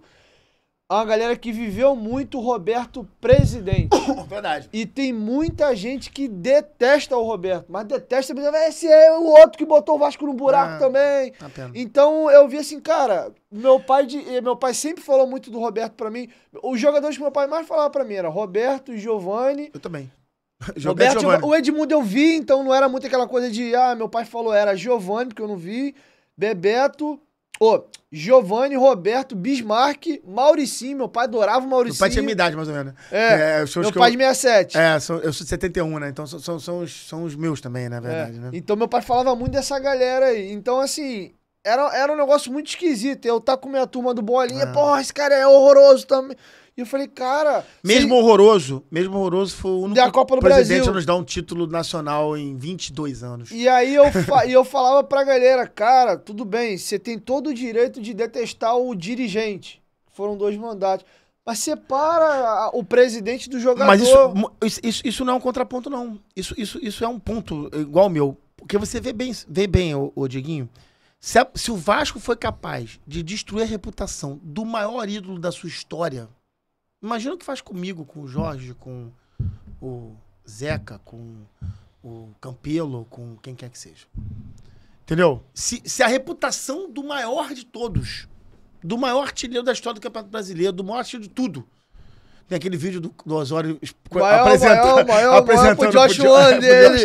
Eu vi. Se o cara consegue destruir a reputação do maior jogador da nossa história, o que faz com uma pessoa com reles mortal, né? E assim, no final, todos nós somos os vascaínos que sentam aqui e que têm suas histórias de Vasco. Eu tenho as minhas histórias. O Roberto estava do meu lado quando eu joguei Cinzas do meu pai em São Januário. Então, assim, a minha história com o Roberto, ela é de fato particular e o maior presente que eu recebi na vida foi dos meus amigos da confraria, que me fizeram uma surpresa. Estava comemorando meu aniversário na minha casa. E aí, fazendo churrasco lá em casa e tal, tocou a campainha. E eles, o Renato Brito tá chegando. A gente tinha uma piada pra fazer com o Renato Brito. E quando eu fui abrir a porta fazer a piada, era o Roberto. Eles levaram o Roberto na minha casa no meu aniversário. E tem até uma foto que o Gugu postou no Instagram na época que eu guardei. Que na hora que ele tira a foto, o Roberto entrando na minha casa, eu abraçando ele, que ele fala assim, namora com alguém que te olha como o Vitor Romo olha pro Roberto. Então, assim, o Roberto, volto a dizer, assim, cada dia que eu lembro cada momento que eu lembro daquele dia, eu me emocionei aqui agora, se a gente continuar falando, vou me emocionar de novo. E não foi bem passar mal, foi passar bem. Eu não passei mal, eu passei bem. Mas eu entendo, esse negócio da reputação é isso aí que eu falo. Se a gente conseguiu destruir a reputação do Roberto, cara, entendeu? É por isso que alguém fala assim, não, pô, o Juninho vai ser... Pelo amor de Deus. Não deu. Foi o maior erro pra mim do Roberto, foi ter sido presidente do Vasco. Deixa o ídolo lá no ídolo e tal. E eu sou muito preocupado com isso, porque nenhum clube do mundo tem tanto ídolo quanto o Vasco. Nenhum. É impressionante isso. É impressionante. E se você pegar bem, essa parte que eu tive na frente da Vasco TV, os ídolos foram na Vasco TV, independente de quem eles apoiaram politicamente. Meu primeiro programa da Vasco TV do pré-jogo foi o Felipe, que era um dos cabeças da chapa da Sempre Vasco, que foi o nosso adversário. Mauro Galvão, Valdir, pessoal que apoiou o Leve, todo mundo foi lá. Todo mundo vai lá o tempo todo. Todo mundo vai lá a hora que quiser. A Vasco TV pra mim, a casa do ídolo do Vasco, do vascaíno, do cara que fez história. Então, não sei se você chegou a ver aquele boteco lá com o Ricardo Rocha, tá bom pra caramba, né? Tá legal. Muito legal. Então assim, porque a gente precisa... A política do Vasco atrapalha até a relação do Vasco com os seus ídolos. Porra, não é possível. Não é possível, Dieguinho. Eu super respeito quem pensa diferente de mim, mas eu sou da opinião que eu acho que os ídolos do Vasco deveriam passar longe da política. Pelo amor de Deus. E quando eu digo passar longe, não é igual o caso do Roberto de se candidatar a presidente. Eu vou além, tem um fulano aqui candidato a presidente. Não apoia ninguém, irmão. Fica no teu panteão pelo lá. Pelo amor de Deus, cara. Porque a única coisa que sobrou pro Vasco nos últimos anos foi o passado. E até o passado a gente começou Aí você a vê um cara que não gosta do Edmundo porque o Edmundo apoia o Júlio. Aí você vê um cara que não gosta do Valdir porque o Valdir apoia o Leve. Pelo amor de Deus. Que é isso, cara? Pô, o Sorata apoia o Leve. O Sorata pra mim foi... Pô, eu lembro lá em 88, quando o Roberto Romário se machucou, o Sorata fez 2 gols no rival lá, cara. Porra, como é que eu vou ficar chateado com o Sorata, cara? Como? Eu não admito esse negócio, entendeu? Então assim, pelo amor de Deus, deixa os caras... No panteão que eles merecem. A gente tem que fazer mais homenagens, entendeu? E no que depender de mim, faremos. E aí já entra uma pergunta nesse sentido. Nós temos uma estátua do Romário pelo 1000º gol, que não é uma estátua pro Romário, é pro feito, que acha até que ele merece uma estátua no Vasco dependente do feito, mas você acha que cabe uma de outros? Eu citaria aqui Juninho, Edmundo. Não, eu acho que estátua em campo, mas acho, né? Minha opinião, né? Estátua em campo tem 2, uma por uma razão específica, que foi o 1000º gol, que foi feito lá, outra porque é o maior ídolo da nossa história. Eu acho que... e aí eu volto a dizer, é o Vitor Roma falando, tá? Não é a gestão falando. Eu acho que tem uma prateleira lá de cima que falta o Edmundo, né? Os 3 maiores ídolos da minha vida, Vitor Roma, são Roberto Dinamite, Giovanni e Juninho Pernambucano. Por quê? Porque eu tenho um problema com quem jogou nos caras lá. Então, jogou nos caras lá, eu boto um ticozinho pra baixo. Entendeu? O Juninho, o Giovanni e o Romário não jogaram. O Roberto não jogaram. Então, eles são os 3 lá que estão no meu primeiro prateleira, a minha, né? O Edmundo, dos maiores ídolos da história do Vasco, é o único que hoje não tá devidamente homenageado, né? Eu posso dizer porque ele falou isso publicamente. Né? Ele falou que teve um almoço comigo com o Carlos Osório, nós almoçamos, porque a gente levou a ele uma ideia da homenagem que a gente gostaria de fazer, que seria a próxima. Tá em curso, não vou falar, obviamente, tá em curso. Opa, então tem possibilidade de homenagear o Edmundo? Espero o Edmundo falar, espero a gente poder botar isso em marcha, até porque agora tem uma empresa, comprou o futebol do Vasco, então assim, tem mais... Agora tem que ter aval deles também. Mas é uma ideia do cacete, que eu acho que a gente vai levar, e já levou, inclusive, e eu acho que se conseguir andar, acho que vai ser muito legal e dar ao Edmundo o que ele merece. O Edmundo era o outro cara, quando eu almocei com ele, eu até falei isso pra ele, assim, era o cara que... Tem uma história do meu pai que é fantástica. Eu falei pra ele, pô, em 99, quando ele é expulso lá nas quartas de final do Brasileiro, e aí eu lembro que eu fiquei pau da vida. Porra, xinguei pra caralho. Eu falei pra ele, eu te xinguei pra caceta, cara. Pô, eu queria matar você, que você foi expulso naquele jogo, acho que Vitória. Aí meu pai, vendo o jogo comigo, fala assim pra mim, filho, se você jogasse no Vasco, quantas vezes você acha que você ia ser expulso por ano? Do jeito que tu é maluco pelo Vasco. Eu falei, pô, talvez... É o Edmundo, filho. Ele foi expulso porque ele é você, eu, o outro ali em campo e tal. Ele é a gente em campo, cara. Ele é expulso. Ele é expulso porque ele perde a cabeça e tal. Aí eu lembro disso até hoje, quando eu lembrava, quando eu fiz o capau da vida com ele. Mas ele, assim, o Edmundo era esse cara, né? Era o torcedor em campo, né, cara? Um negócio louco, né? Qualquer hora, uma bomba atômica, né? Qualquer hora podia explodir uma bomba atômica em campo, pro bem e pro mal, né? Ele podia fazer um gol incrível e podia... Ficar puto com alguém. Parafraseando a analogia que você fez do Roberto de se o Vasco é o que é, tem um tamanho que tem, deve-se muito ao Roberto, vou dar uma visão minha. O Vasco teve todos os títulos ali de 97 a 2000. Tem N pessoas importantes ali. Aliás, todo mundo que participou dos elencos são importantes. Ali foi uma constelação, né? É uma constelação, ponto. Mas eu pinço o Edmundo nesse aspecto, porque o Edmundo tem isso. Ele é o cara que formou uma geração de torcedor. O grande ídolo daquela geração. Eu concordo ali. Que ele formou a geração de torcedor. Ele ganhou até menos do que outros. Ganhou menos que o Romário. Concordo. O ano 2000 do Romário foi bizarro, né? Sim. Mas eu concordo. Vou até te dar um contraponto que muita gente em casa vai se revirar na cadeira. Futebolisticamente falando, o Romário é para a história do Vasco maior do que o Edmundo. Como referência em termos de identificação e relacionamento, não dá pra comparar um com o outro. O Edmundo é muito maior. Mas número, gol, artilharia, título, o Romário tem tudo mais. Se eu não me engano, o Romário... Eu já fiz esse levantamento. Então, mas se eu não me engano, o Romário jogou mais tempo que o Edmundo. Porque o Edmundo saía, voltava. Se eu não me engano, o Romário jogou mais tempo que o Edmundo. Até o encerramento de carreira dos dois, um é velho, com 41, artilheiro do brasileiro, levando o Vasco pra uma competição internacional e o Edmundo caindo. Mas a gente fez uma festa bonita pro Edmundo, né? O Roberto fez uma festa bonita. Eu concordo, eu só tô dizendo que o Edmundo ele é imenso e é muito importante. Vou te dar um exemplo. A minha esposa, a família dela ali, pai, mãe, irmão, tudo Flamengo. E ela é a única vascaína. Por quê? A avó era doida pelo Edmundo. E ela virou Vasco por causa da avó. Não, o Edmundo formou uma geração. Ele muito vascaíno. Formou uma geração. Isso é muito importante. Mas isso mostra também algo que a gente precisa reconstruir, né? Que é a figura do ídolo, né? O pessoal fala às vezes assim, eu vejo muita gente falando assim, pô, mas por que o fulano já é ídolo? Pô, tá aqui agora...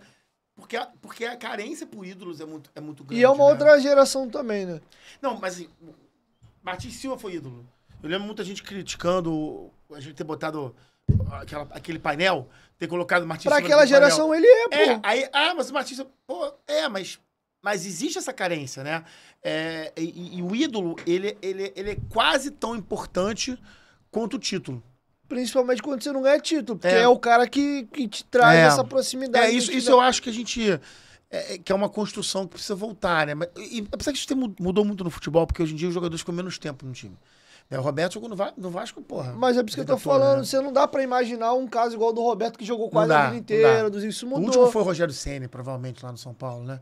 Não tem mais tanto, né? Então é mais difícil. Mas, não tem mais.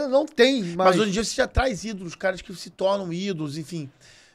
Mas você vê, nos anos dos últimos 22 anos, alguns jogadores que passaram pelo Vasco, que se tornaram ídolos na época. Marcelinho Carioca foi ídolo em 2003, 2004 no Vasco. A torcida amava o Marcelinho Carioca. Jogou pra burro no Vasco, inclusive. Ganhou um Carioca. Jogou pra burro, pois é. Então você tem componentes em que os caras se tornam ídolos muito rápido, né? E aí quando você vai lá atrás, teu pai falava muito de um cara que é meu ídolo pra caramba, eu conheci aqui, Bismarck, né? Bismarck foi meu ídolo pra caramba. E hoje em dia o Bismarck seria, cara, porra, um monstro. E é um cara que eu vejo sendo pouco citado hoje. A gente fala muito do Roberto e da geração de 97 a 2000. Mas a geração do Bismarck, William Sorato, sobe todo mundo, né? Em 88, 89, é uma geração incrível, né? Porque é até curioso você falar isso, porque você tem um time de 88, que era um timaço, que não ganha o brasileiro, porque perde pro Fluminense a quarta de final, e o Bahia campeão brasileiro com muitos pontos atrás do Vasco. O Vasco era o melhor time do campeonato, tinha Giovani, Roberto, Hernani, era um timaço. E aí, Donato, Fernando e tal. E aí esse time não dá certo, não ganha brasileiro. Esse time é desmontado. Em 89, Paulo Roberto sai entre os Carlos Vinck, chega Quiones de fora, chega o Andrade. Bebeto, Boiadeiro. Mas a espinha dorsal daquele time foi Bismarck e William, no meio de campo. Que eram dois garotos que subiam da base. O Sorato faz o gol do título. Então, assim, 3 garotos que vinham numa mesma geração da base, praticamente, e que sobem, porra, e são fantásticos. Depois são tricampeões cariocas. 90 e 91 foi ruim, foram anos ruins pro Vasco, né? Mas 92, 93, 94 foram... Quando surgiu o Edmundo ali. 92 surgiu o Edmundo, né? Que é campeão carioca, com Roberto, com Bebeto, aquele time. Bebeto, Roberto e Edmundo no ataque. Roberto, Bebeto e Edmundo. E Valdir ainda subindo também. Aquele time era brincadeira. Mas você tem razão. Mas o Bismarck é um cara... Pô, o cara fazia gol pra cacete. Você pegar lá, botar anos 90 Bismarck, tem gol do Bismarck todo jogo. E era meia, né? Era um meia que fazia muito gol. É o último meia que eu via que entrava na área pra fazer gol. O Ramon também foi bastante, né? Mas o próprio Ramon, né? Que é um cara... Jogou muito no começo. Quando o Vasco é desmantelado. Pô, ele segurou o Vasco no Campeonato Brasileiro em 2004. Quer ver um cara que eu tenho lembrança de criança que jogava muito nessa época, o Ramon segurando a bola. Um lateral direito russo. Foi campeão em 2003. Esse cara jogava muito, cara. Eu lembro dele, assim, ver uns flashes da cabeça. Era o Ramon e o Russo, que eu lembrava. Santos, eu tinha 10 anos de idade aí. Ficou pouco no Vasco. Ficou pouco, acho que veio do Santos. Muito bom. Então, enfim, Bismarck é um cara que você tem razão. Só pra você ter ideia dessa questão de choque de geração, pra minha geração, o Moraes e o Wagner Diniz são importantíssimos. Wagner tomar um pênalti por jogo, né? A minha primeira referência no Vasco é o Moraes. É mesmo? O meu primeiro jogador ali que me cativou no Vasco é o Moraes. Por quê? O 97 eu tinha 4 anos de idade. 2000, que foi o final, eu tinha 7. Moraes já é ali, ele sai, naquela briga para Atlético Paranaense, volta, 2006. Ali eu já tinha uns 13 anos, tem a final da Copa do Brasil, ele estraçalhava contra o Flamengo. Um jogador também que tecnicamente era limitado, mas fazia muito gol em clássico, o Abedi. Também foi importante. Leandro Amaral, o Vasco ganhou uns 2 jogos ou 3 do Flamengo, 3x0 com 3x1 com o gol do Abedi, né? Abedi é bem... Leandro Amaral jogou pra cacete. Jogou demais. O Alex Dias saiu conturbado, mas jogou muito com o Romário. Mas esses caras ficavam um ano, aí brigavam, saiu, era ruim, né? Mas era muito frustrante, foram caras importantes por esse período. Os times ruins, mas você tinha um cara ali Mas era muito frustrante, muito frustrante. E saía sempre de uma forma estranha. O Bernardo, pra muita gente nessa geração mais nova aí, é referência também. Aí você tem Alexandre, Diego Souza, Dedé... E eu vou te falar agora uma coisa aqui que eu costumo dizer. Eu não tenho ídolo no Vasco. Não tenho. O cara que tava caminhando pra ser o meu ídolo e depois ele foi derrubando as prateleiras, eu quero muito sentar ele um dia aqui, é o Dedé.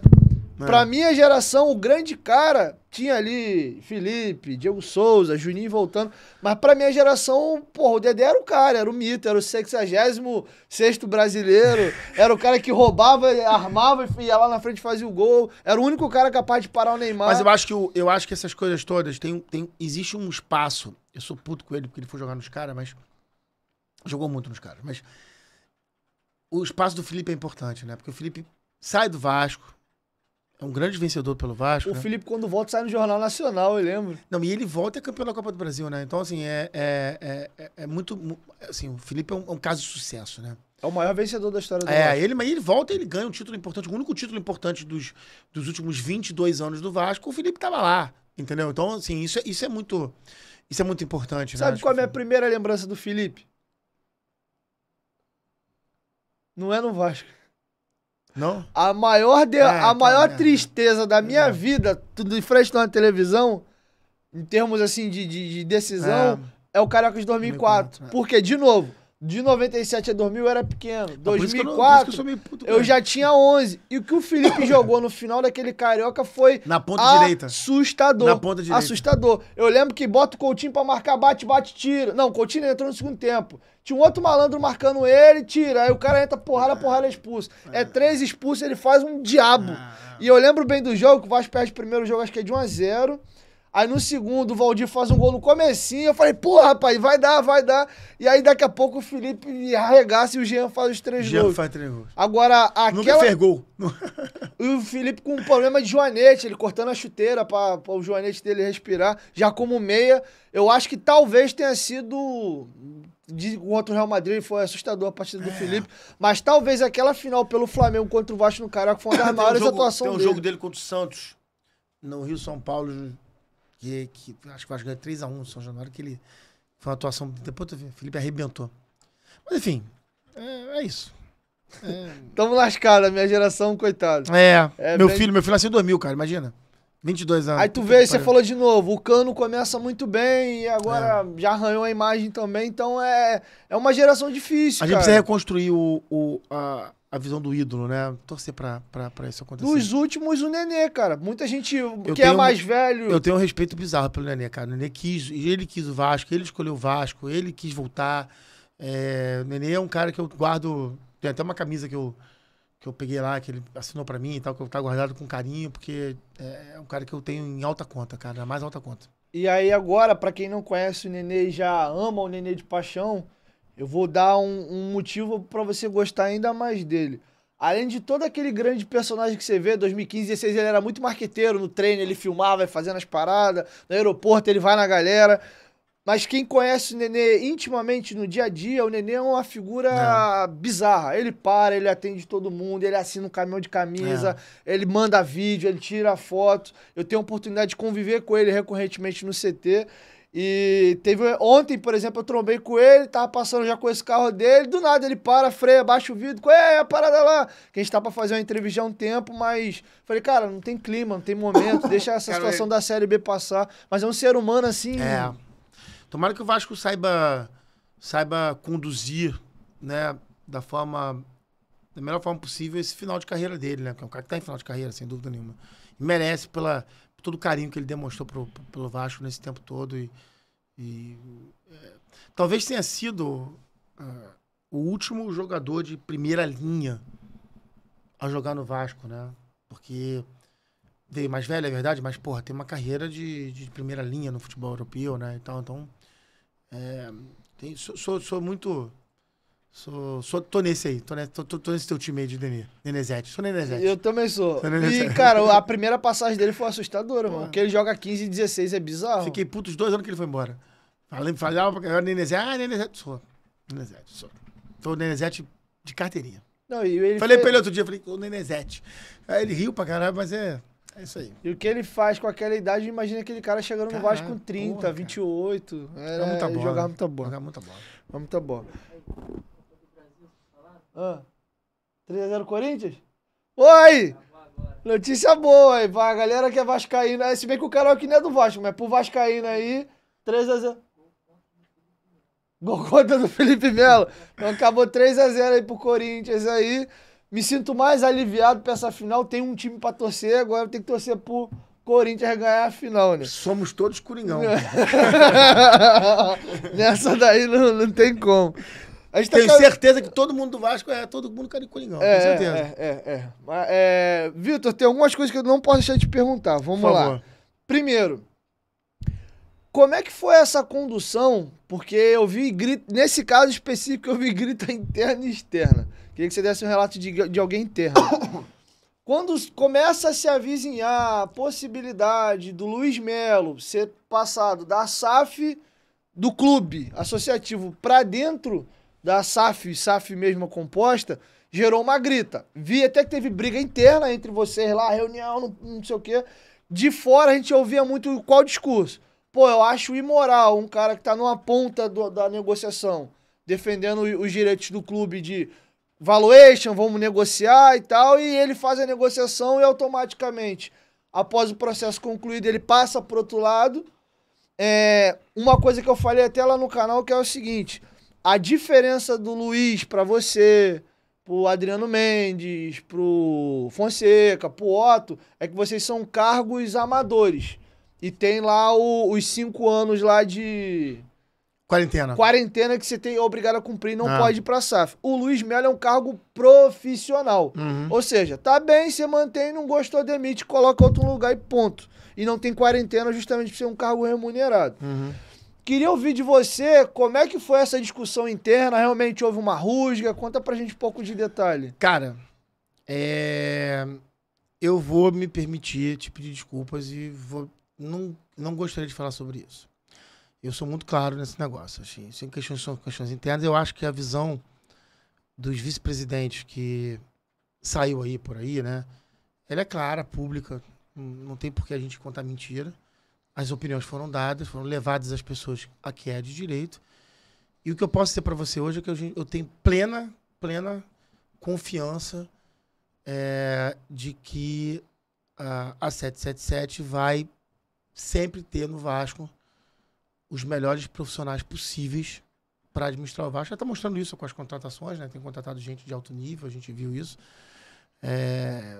E eu tenho certeza que os melhores profissionais do Vasco possíveis os melhores profissionais serão contratados pro Vasco. Eles querem fazer do Vasco a força que se espera, né? Então, assim, isso se faz com profissionais de alto nível. Então, a gente tem muita confiança na condução da 777 no processo. E é tudo que eu posso falar, cara. Então, queria te pedir desculpas, o que eu não puder responder. Não, tudo bem. E aí, o Josh Wonder, na entrevista coletiva que ele dá no CT Moacir Barbosa, ele é perguntado sobre isso. Eu sei. Tem uma pergunta especificamente sobre a efetivação do Luiz Melo, e ele dá uma resposta técnica que, tirando a análise de ético, não ético, eu entendi o ponto de vista dele. Eles olharam o currículo, acharam um bom profissional, eu também não vou entrar no mérito, mas um ponto que eu achei compreensível, podemos dizer assim, que quando você adquire uma empresa nova, é importante ter alguns profissionais de transição que estejam no processo ali para te auxiliar. A quebra é muito grande, né? E não é só a quebra, né? A gente tem convivido com os funcionários, né? Os funcionários ficam muito inseguros, né? Sim. Com qualquer processo de M&A, muito inseguros, né? Como é que vai ser meu dia amanhã? Vou estar empregado, não vou? Vai mudar, não vai, né? Tem muita insegurança em processo de M&A, né? Então, e quando você olha o futebol, né? A maioria dos torcedores do Vasco quer ver o jogo de domingo, né? Mas por trás daquilo tem uma porrada de coisa funcionando, né? Então, quando aquilo vai mal, também prejudica lá o domingo, né? Então, é importante cuidar dos funcionários do Vasco. O Vasco tem profissionais incríveis e que trabalham há muito tempo em condições muito adversas, né? Então, sim, uma transição é, sem dúvida nenhuma, um negócio importante. Ele deixou claro que é importante ter esse profissional do clube para que ele tenha a segurança de que vai realmente receber tudo que está no clube para ajudar na transição. E ele deixou claro na resposta de, num primeiro momento, é um bom profissional que trabalha com ele. Agora, se ele vai continuar dentro do processo, vai depender do desempenho dele. Claro. Então, o Josh deixou esses dois lados. Né? Como todos, né? Ele deixou esses dois lados lá. Uma outra situação que eu queria te ouvir, agora já é uma pergunta um pouquinho mais polêmica. Teve salvo engano, acho que foi no Portão 9, uma live lá com o João Almirante, você participou, e em algum momento você falou assim, a gente tem que fumar o estatuto. Não falei isso não. Foi isso não. Mas assim, beleza. Isso fala-se muito em cima do Vitor. Pois é, porque as pessoas recortam. Saiu de contexto? Explica. Pô, é só ir lá ver. Na verdade, a gente tava falando alguma coisa, tem tanto tempo isso, logo quando eu entrei, né? E aí eu fiz uma brincadeira com o João, porque o João ficou conhecido como o cara que falou, vamos fumar o estatuto, não foi? Acho que ele falou isso, né? Aí eu falei, pô, então a gente fuma o estatuto, tá? Brincadeira. Talvez eu não tivesse falado, porque já era vice-presidente, mas assim, eu sou mais torcedor que vice-presidente, então... mas não falei pra fumar o estatuto. A minha pergunta é, em algum momento eu desrespeitei o estatuto em algum momento? Em algum momento teve alguma coisa que eu tenha feito no Vasco que tenha desrespeitado o estatuto? Mas eu acho que pelo cargo foi uma falha infeliz, concorda? Mas foi uma brincadeira, né? Mas porque tava muito exacerbado naquela época, tudo, né? Então talvez eu não tivesse falado. Aí bate com aquilo que você falou no começo de eu participei daquela coisa tóxica toda. Era um momento que a gente ia ganhar a eleição, e aí todo aquele ódio, tudo aquilo, tudo. Então... Em cima de ódio, outra pergunta. Logo assim que vocês ganham as eleições, teve uma foto que viralizou que é a do dedo. Não lembro se você tava na foto. Eu tava na foto. Tava na foto? Tava. Explica um pouco aquilo. Tava realmente aquele sentimento de ódio Não, e você... Isso é uma mentira. Isso é uma mentira. Só pra ficar claro, isso é uma mentira. A gente tava numa época em que... a gente tava no meio de uma pandemia, né? E a gente tava numa época de arrefecimento da pandemia. As pessoas estavam começando a sair de casa. Depois voltou a piorar, mas... E naquele dia, a gente insistiu muito pro Renato ir à posse. E o Renato é meio pandeminion, né? Ele, tipo... Pandeminion? Ele é meio pandeminion, assim. Ele, a esposa e tal, são super preocupados, não saíam de casa pra nada e tal. E aí foi engraçado que quando a gente foi tirar uma foto, o Renato falou assim, porra, eu não posso tirar foto. Porque eu falei pra minha esposa que eu ia ficar longe de todo mundo, não ia abraçar ninguém e tal. E aí a gente, não, vai tirar foto. Aí o pessoal fez sacanagem com ele. Aí, um de nós, que eu não lembro quem foi, postou essa foto no Instagram. E aí pareceu que a gente assim, usou-se isso pra dizer que eles, quem estava fazendo o dedo assim, tava mandando recado. Isso é uma mentira. Tá? Isso é uma mentira. Foi uma brincadeira interna nossa. A gente brinca até hoje que a gente vazou aquela foto. Eu até reclama com quem vazou. Eu sei quem vazou, mas não vou falar o nome, obviamente. Vazou não. Postou. No seu próprio Instagram, né? E aí alguém foi lá e pegou, né? Mas, pô, não tem motivo pra fazer isso, cara. Ninguém tinha motivo pra fazer isso. Mas é óbvio, né? Isso foi usado contra a gente também. E quando se vira figura pública, é usado mesmo e estamos nessa. Não tem jeito. A gente tem que ter, como diria meu ex-sócio, comendo nossa própria comida de cachorro por ter tirado uma foto e ter vazado uma foto infeliz, que era uma coisa nossa. Do nosso amigo. Renato Brito, a gente tem duas confrarias, né? Tem a confraria política, que participa da vida política do Vasco, tem a confraria de amigos, que são amigos. E Renato é da confraria de amigos, mas ele é da Sempre Vasco. Então ele é uma meio que. Então, assim, nem era política a foto, que o Renato perdeu a eleição pra gente, né, na época. E foi até engraçado, porque eu tive umas discussões com o Renato durante a eleição. Volto a dizer, o Vasco, eu e o Renato é um dos meus melhores amigos. E nós brigamos na eleição. Olha o que faz a política do Vasco, né? E aí, logo depois que passou a eleição, ele me convidou à casa dele para fazer um jantar, para poder fazer as pazes e tal. E não tem problema nenhum. Amo o Renato. E era uma brincadeira minha, nossa, mas assim, se tornou uma arma política lamentável, mas assim, cara, ninguém mandou recado para ninguém. Inclusive, o Peralta me chamou, adoro o Peralta, me chamou para falar sobre isso. Eu falei assim, Peralta, sentei na mesa dele e falei, porra, cara, tu me conhece há 200 anos, almoçava com você aqui na Boa Vista, meu filho te adora. Também se chama Antônio, que nem ele. Tu acha que eu vou fazer um negócio contigo, cara? Pô, por quê? Mas o Vasco tudo se usa desse jeito. Uma pena, lamentável, mas assim, óbvio, comemos nossa própria comida de cachorro.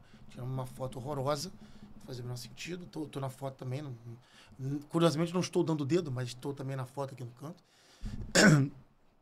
E acabou se usando contra a gente de uma forma não honesta. E aí é aquilo que eu falo, a questão da liturgia do cargo, que eu acho que o clube de futebol no modelo associativo, por mais que você tenha pessoas com expertise nas suas vidas particulares, você é um cara do mercado financeiro, de startup também, você pega a galera ali do financeiro vindo do BNDES, então você tem pessoas bem-sucedidas nas suas áreas. Em todos os grupos, né? Em todos os grupos, inclusive em todos os concorrentes. Mas qual é a questão? Quando se vai para dentro do clube associativo, eu vejo que falta muito a postura, a liturgia do cargo corporativo. São todos torcedores. Mas assim... Aí vem o estatuto, falar sem pensar, fumar o estatuto, aí vem a foto... Porra, eu sei que é uma brincadeira aqui do... Pandemínio, mas... Porra, acabou de ter uma eleição, a gente ganhou uma eleição polarizada, vão interpretar... Isso pode ser, então eu acho que mas isso também indica um pouco de falta de maldade, né? Mas você já indica sabe... um pouco de falta de maldade. Eu concordo, mas já sabe que o jogo é esse, então mas por que o jogo é esse? O Vasco virou isso. Então, pronto. Então, se a gente quer mudar o jogo... jogo... política no Brasil virou isso. Se a gente quer mudar o jogo, assim... Mas não é com a foto tirando o dedo após a eleição que vai melhorar. Eu sou o mesmo cara de sempre. Quando eu fui... questionado por alguém na eleição, não lembro, acho que foi até no Portão 9 mesmo, pelo Gustavo. Que ele falou alguma coisa, eu falei assim, olha só tem um Vitor. Só tem um Vitor. Não tem teatro nessa história. Só tem um Vitor. Vitor comete erro, acerta um monte de coisa, é elogiado aqui, criticado ali, vai para do jogo. Não espere de mim, eu não sou um político profissional, eu sou um executivo. Então não espere de mim que eu vá me tornar um político profissional, porque eu não sou. Tá? Não sou. Hoje eu vou sair daqui... Vai ter um monte de corte meu de alguma coisa que eu falei, aqui, ali e tal. Cara, lamento. Entendeu? Eu não sou. Eu sou um torcedor do Vasco que se torna político. Não existe nada mais difícil do que um cara que ama tanto se tornar um executivo de um negócio que você ama. Você sabe, imagina o que é você estar por exemplo, numa reunião na FERJ e um gente do rival falar uma coisa assim, tu quer matar o cara. Você tem que ter postura pra ficar e tal. Mas assim, uma coisa é você dizer o seguinte, que como existia uma briga pelo estatuto, eu brinquei lá no negócio do que o João fumou o estatuto, blá, blá, blá, blá, blá.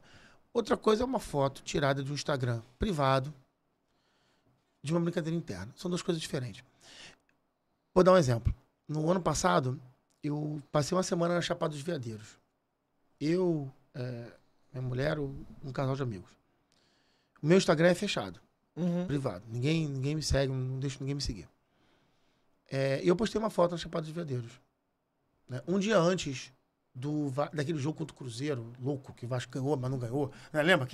Acaba 2-1 e é 1-1. Eu tava com o Eduardo Robert, que é o presidente da confraria, a gente tava no Chapada dos Veadeiros, e a gente tava num lugar com um sinal muito ruim. A gente brindou a vitória do Vasco. A gente pegou, cara, ganhou, brindou e tal. Depois que chegou no hotel, falou, cara, mas não ganhou. Foi uma loucura, né? Mas como o sinal tava ruim, não tava atualizando o celular. E aí, no dia seguinte, pegaram uma foto minha, do meu Instagram, pessoal, alguém conhecido, porque meu Instagram é fechado. Falou assim, o Vasco perdeu, o Vasco tá na merda e o vice-presidente tá viajando. Eu passei 4 dias lá. Então, eu acho que ali há discussões nesse sentido, entendeu? Eu fiz uma limpa no Instagram naquela época, inclusive. Fui ver o que podia ser, né? Mas assim, Dieguinho, comigo não tem, assim, fiz merda. Foi mal aí, entendeu? Não fiz merda, cara, vou me defender. Eu não tenho, não sou um político profissional, não vou ser. Estou lá tentando ajudar o Vasco, ficarei. Há um grupo de pessoas muito séria discutindo um plano para a associação. É importantíssimo que o Vasco entenda que a associação forte é a melhor defesa que a gente tem para qualquer coisa que dê errado. Tá? É importantíssimo que a gente entenda isso. É importantíssimo. Não pode dissecar a associação, não pode esvaziar a associação, não pode matá-la de fome. A única proteção, a principal proteção que a gente tem, se alguma coisa der errado, é um clube associativo forte. Nós estamos fazendo um trabalho muito legal de criar alternativas para esse clube associativo forte. A gente deve estar apresentando daqui a pouco. Porque é fundamental que o vascaíno entenda que o clube associativo forte nos torna forte numa discussão societária. Que é importante, que vai ser sempre importante. E faz parte do jogo. E sempre com maturidade. Não adianta, não é oba-oba. É sério o assunto. Então, mas assim, vou estar lá, sempre sendo o torcedor que vai falar merda aqui, ali, acolá. E sempre tentando melhorar, porque no final das contas o que a gente tem que fazer na vida é melhorar. 2 perguntas pra gente encerrar. Primeiro, uma eterna discussão que tem na torcida do Vasco. Como é que o clube, dizem as pesquisas, a gente não acredita, a 5ª maior torcida do Brasil, você pega desde a saída da Adidas do Vasco nos anos 80, você pega ali finta, capa, com todo respeito, uniforme maravilhoso, mas não é o top player do mercado de material esportivo. Você tem finta, capa, Diadora, pênalti, Umbro, são marcas importantes e tal, mas o vascaíno sempre acha que ele tinha que estar com uma Nike, como, por exemplo, eu na minha geração, eu vi o Fluminense... Mas a Nike não tá mais no clube, né? Não, tudo bem, mas qual é a questão? Mudou, mas eu vi o Flamengo de Petrobras e Nike um caminhão de tempo. Depois eu vi o Fluminense com Adidas e Unimed um caminhão de tempo. Agora o Flamengo voltou. Teve a Olímpicos, se eu não me engano, nesse intervalo. E a Adidas também. Você viu o Atlético Mineiro agora, o Cruzeiro. E você, eu vi Nike no Bahia, com todo respeito ao Bahia. Tem muito inscrito do Bahia aqui. Mandar um beijo para um grande amigo meu lá da Bahia, o Matheus Barbaço. Mas a gente sempre teve isso. Tanto é que a estátua do Roberto Dinamite tá com a camisa da Adidas. Naquela época. E a gente fica, cara, por que o Vasco não tem as principais marcas de material esportivo? Olha só, você falou que tem 2 perguntas. Quer fazer logo a outra? Que aí não, é porque o assunto não tem nada a ver. Tá. Eu acho a capa muito maneira. Também acho. Tá? Eu, quando eu entrei no Vasco, eu fiz alguma reunião com algumas pessoas, inclusive com o Rony da reserva, que é vascaíno. E o Rony falou assim, cara, acha a capa pra cacete, cool, porra, e tal. E a capa nos dá uma liberdade que talvez outros não dessem. Quem desenha nossos uniformes é Marcelo Azalim, que é um gênio. Né? Então você tem que fazer esse contraponto. Né? O que é melhor, ter um pouco mais de liberdade de criação, né? dos nossos materiais. Ou não. Não que eu tenha... Assim, vale dizer, eu pedi para que o Conselho Fiscal para que avaliasse o contrato da capa. A renovação do contrato da capa foi feita. Isso é uma pergunta que eu até esqueci. Também queria que você falasse sobre. Porque estava acabando a gestão do Campelo. Nos últimos dias houve uma assinatura. Até que ano? 2025. Então, assim, houve uma extensão por mais 3 anos. E eu não acho que foi uma renovação bem feita. Eu disse isso à capa, inclusive. Disse isso à capa. Eu chamei o cara e falei assim, olha, isso pra mim foi errado. Tá? Antiético, eu até diria. Eu entreguei pro Conselho Fiscal, a minha função como vice-presidente da pasta é entregar e falar, cara, isso aqui pra mim não gosto. E aí isso tá no Conselho Fiscal. E isso é público, né? Não tô falando nada de que não seja público. Mas eu tenho que dividir bom trabalho, como é que é fácil trabalhar com a capa, é bom trabalhar com a capa no dia a dia, com um contrato que eu acho que não é o ideal pro Vasco, né? Dito isso, e é uma discussão longa, que não vai nos dar tempo, eu não sei se a Adidas é a melhor opção.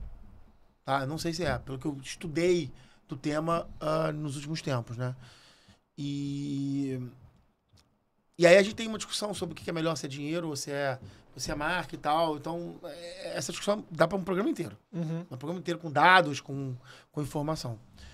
Mas eu concordo com você que o Vasco se afastou. Mas eu acho que o Dieguinho, o Vasco se afastou das marcas importantes em tudo, cara. Em tudo. Por isso que eu falei lá no início, na primeira participação aqui, foi que a minha preocupação é trazer marcas pro Vasco, empresas pro Vasco. Quando a gente monta o Mais Alegria lá no programa de sócios, o Mais Alegria traz Artplan pro Vasco. A maior agência de publicidade do Brasil. Quando a gente traz o mercado Bitcoin, é um unicórnio brasileiro para camisa. Então, assim, começa a trazer empresas pro Vasco. Porque a gente precisava remontar a relação do Vasco com empresas. Veja bem, não tinha um investidor no momento, não tinha a 777 que agora vai fazer essas relações. Trazer os empresários pro Vasco, mostrar, cara, vem fazer negócio, pode fazer negócio com a gente. Entendeu? Então, assim, mas com relação à capa, reitero que a liberdade que ela nos dá de criar material é muito boa, muito importante para o clube. É inovador, inclusive, do seu ponto de vista de contrato de material esportivo. Eu acho que o contrato não é bom. Eu acho que ele foi renovado de forma equivocada, por isso eu pedi para o Conselho Fiscal olhar. Mas a gente não pode nem mexer, na verdade. O que a gente fez? Também é uma postura executiva, né? Você entra, você tem um problema. Consegue resolver? Não. Então trabalha com ele. O que a gente fez foi trabalhar muito com a capa nesses últimos tempos. Nós tivemos agora essas camisas novas. Lindo, absurdo. Absurdas e o maior pedido de logísticos da história do Vasco. E já esgotou, já da história do Vasco. Em muitos lugares. E sabe por quê? Porque a gente criou, em conjunto com a capa, fizemos uma mudança no lançamento muito importante. A gente fez um showroom no Calabouço, chamamos os lojistas para verem a coleção antes. Porque eles tinham uma reclamação constante de não ver as camisas antes. Eles foram lá, viram as camisas. E aí interagiram, viram as camisas, viram os modelos. O que aconteceu? Um pedido monstruoso, o maior da história do Vasco. Né? Então, a gente começou a trabalhar com o que a gente tinha e tirar mais, né? Então, assim, houve, por exemplo, esse ano, em junho, a gente tinha batido o valor do licenciamento de capa do ano passado inteiro. Entendeu? Então, a gente vai fazer praticamente o dobro de licenciamento de receita e de licenciamento esse ano. Estamos tentando tirar mais do contrato. É o que a gente tem que fazer nesse momento. Eu espero. Aí a 777 vai renegociar isso, provavelmente. Aí já é com eles. Com outros players. Acha a qualidade da capa maravilhosa. O design, né? Não, eu tô falando em termos de qualidade, porque o desenho é do Azalinha, do Vasco, então não dá nem pra... ok. Passar pra eles o mérito. Então, assim, como o desenho o mérito do que Vasco, eles têm da liberdade pra gente. Sim. Então, assim, a qualidade do tecido, do material é muito boa. Só uma crítica que eu digo, aí eu já não sei se é o Azalim ou se é a própria capa. Acho que ele tem muito essa questão do uniforme ser muito justo. É muito justo. Mas acho que é modelo capa, né? Que é italiano e tal. Então assim, a gente sabe que no Brasil a gente tem uma galera muito problema de peso e tal. E uma crítica à primeira camisa de 20, a manga dela é muito, muito apertada. Chega, dobra o meio. Tá muito aqui. forte, cara. Tu tá muito forte. Não tô nada. Mas é maravilhoso o tecido. Eu só acho que o Vasco merece uma Nike com a Adidas, que é um desejo do torcedor. É um desejo, você tem razão. E a gente encerra agora o papo com a pergunta meia... Tem uma mais difícil, pô? Tem. Não tem nada. É só opinião. Eu acho que o Josh vai ter uma casca de banana ano que vem, pela fala dele antes do Flamengo e Vasco. Eu queria ouvir a sua opinião. Qual é? Ele diz textualmente, antes daquele clássico nas semifinais do Campeonato Carioca, de que era a última vez que o Vasco e o Flamengo estavam entrando em campo com a desvantagem financeira.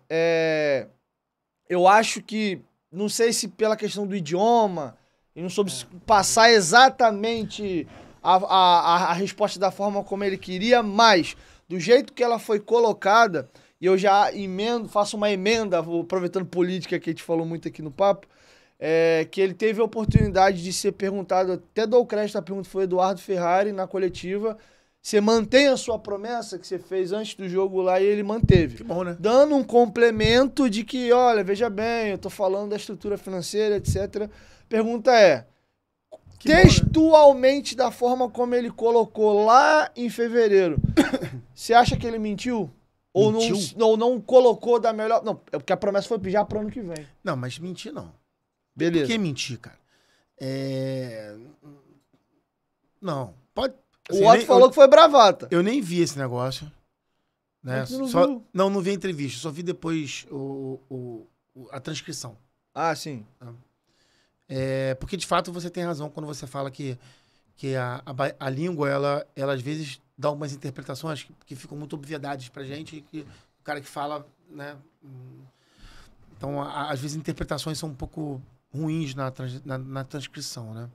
Então, eu não vi ele falar, só via já transcrito, né? Isso eu tô querendo dizer. Mentira, não, de forma alguma. Não tem nenhuma razão para ele fazer isso. Nem precisava, porque na verdade o que a gente espera, o que o Vascaíno não esperaria agora, nem era isso. O caminho para a gente poder gastar tanto quanto o rival no futebol, ele tá direcionado. Ele tá direcionado. Tá? Eliminar a dívida, para ela poder parar de pesar.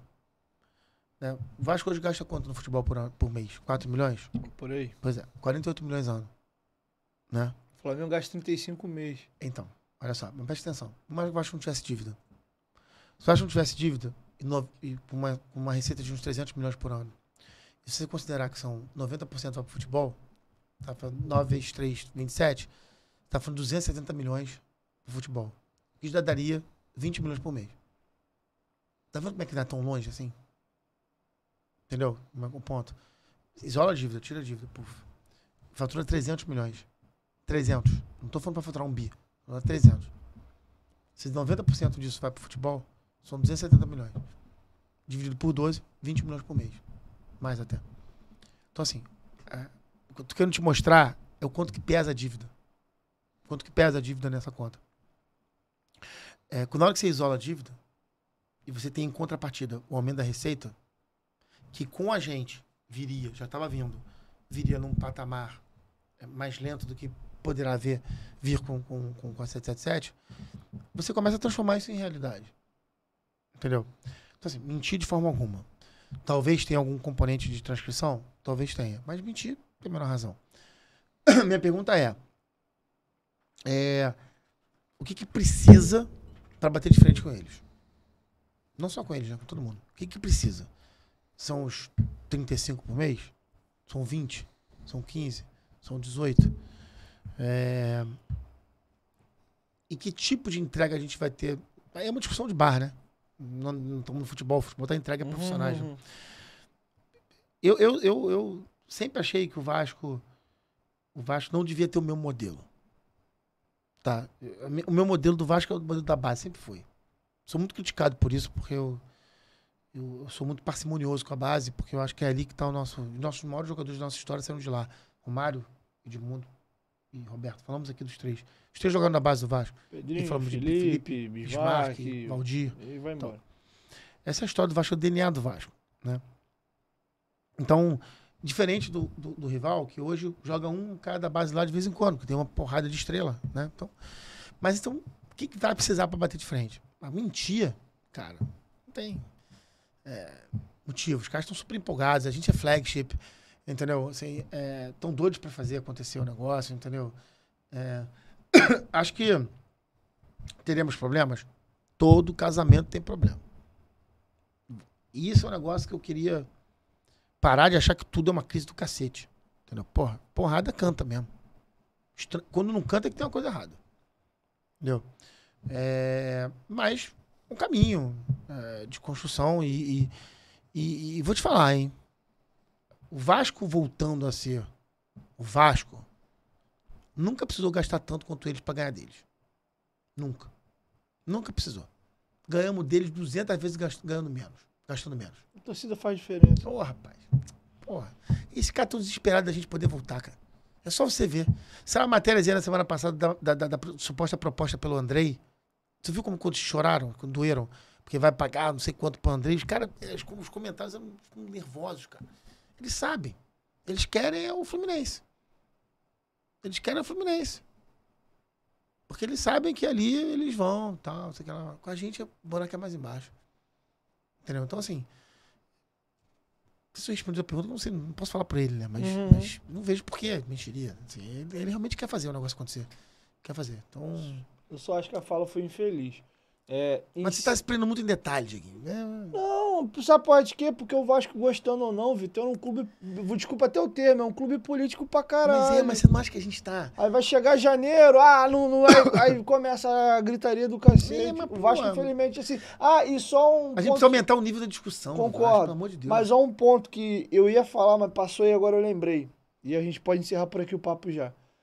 Quando a gente falou de... Eu acho que o futebol vai isolar... A política vai começar a morrer. Não, isolar o futebol, né? Não, que eu digo... Não, quando eu digo morrer, é morrer assim... O clube, ele tem presidente, conselheiro, então não morre. Eu tô dizendo assim, as discussões políticas não vão ficar mais aquele inferno ali, porque agora tem um dono que cuida do futebol e isso vai morrendo. Porém, eu tenho percebido um movimento começando a acontecer, em que sentido? Da galera que não queria a SAF, vamos dizer assim, gostaria de um outro presidente ou coisa do tipo, de que tem muito, parece que a torcida, vamos torcer pra dar errado, porque a gente falou que não queria isso. Talvez num primeiro ano o Vasco ganhando um caminhão de coisa e isso morra, pode ser. Inclusive eu não acredito, tá, em 23 o Vasco tendo um ano incrível, até porque a história do futebol você começa a ler, é muito raro você montar um time num ano, muito por difícil. Melhor que ele seja. Hoje em dia ficou mais difícil. Já aconteceu, mas hoje em dia ficou mais difícil. O Flamengo de 19 foi 2 janelas no mesmo ano, com uma pré-temporada no meio pela pausa da Copa América. Mas não é normal, isso é exceção. É o moleque da Vila do Santos, campeão brasileiro de 2002, isso é exceção. Você vê a história dos clubes, normalmente, o Vasco, por exemplo, campeão brasileiro em 97, briga pra queda em 96, fica alguns jogadores ali...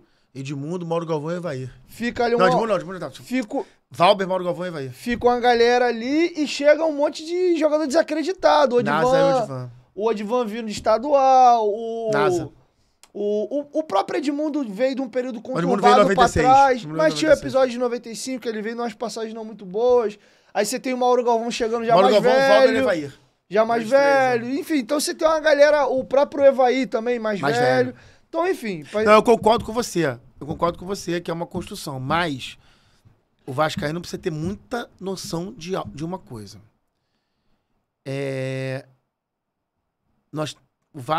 O clube é dono de 30% da SAF, né? É muito importante a construção de uma relação colaborativa, responsável, séria. Isso não significa não discordar nunca, mas colaborativa, responsável, séria, respeitosa e, sobretudo, com objetivos alinhados com a SAF. Com a SAF. A relação do clube com a SAF precisa ser preservada sempre. Então, o ano que vem, essa discussão vai estar na mesa. Ela vai estar na mesa. Assim, quem vai colaborar para isso estar certo e quem não vai colaborar para isso estar certo. A gente tem uma possibilidade de o Vasco eleger um presidente que por algum motivo pode odiar os caras e fazer uma mini guerra civil, vamos dizer assim, sendo que, óbvio que num conselho de 7 o Vasco tem 2 votos só. Mas cria problema. Cria problema. Isso é uma discussão. É uma possibilidade. É uma discussão para o ano que vem e temos eleições no final do ano que vem. Mas aí é eleição dos sócios. Sim, né? sim. Eu entendo que o sócio vai querer, depois de dar uma aprovação tão maciça como deu para a construção da SAF, ela quer, o sócio quer essa construção de forma construtiva, né? Colaborativa, construtiva. Então, assim, eu confio, como a decisão do sócio é soberana, a gente confia 100% na decisão deles. Mas, sem dúvida, você tem razão. É uma discussão importante. Vitor, obrigado por ter aceito o convite, ter vindo aqui. Foi um prazer. Reclamei. Na verdade, eu errei 2 vezes. Eu vinha antes, né? Mas eu fiz aquela... Fui viajar, tava fora do Brasil, mas vinha antes. Há um mês atrás, mais ou menos, né? Que a gente combinou de ouvir. Por aí. Não, menos um pouco, acho. Umas 3 semanas. E hoje eu ainda me atrasei, mas vim. Aconteceu. Eu que agradeço a oportunidade, estou sempre à disposição. Não, o engraçado foi quando eu fiz o convite, aí o Vitor mandou uma mensagem assim, pô, pensei que tu nunca ia me chamar, eu tava até puto aqui. Pra vocês verem, cara, eu mantenho... Eu acho que as pessoas confundem as coisas. Uma coisa é a gente ser educado e ter uma relação cordial com as pessoas, vamos dizer assim. Eu acho que tem que ser assim em qualquer lugar. É com o cara no supermercado, né? Com o teu chefe, deveria ser assim. Outra coisa é você ter... Porque a gente tem uma relação que é onde eu tenho um canal do Vasco, eu faço meu trabalho de forma isenta, tanto é que é a segunda vez que eu te vejo fisicamente. Uma foi na inauguração da Estátua do Dinamite, e a gente não tinha contato zero ali. E a primeira vez que eu falei contigo foi agora mesmo por convite para vir aqui. Inclusive, deixei claro no começo do papo e vou encerrar o papo assim. Estão convidados Sérgio Fria, Roberto Monteiro, Euriquinho, Levenciano. Inclusive, alguns já receberam o convite, como o Júlio e o Leven. A casa está aberta para todos. Todo mundo tem a possibilidade de falar, até porque eu entendo que o processo já encerrou. Então, não tem ninguém aqui fazendo politicagem, o clube já tem um dono. E pelo processo ter encerrado, então eu acho importante cada um colocar o seu ponto de vista, falar da sua história, o que acha positivo, negativo.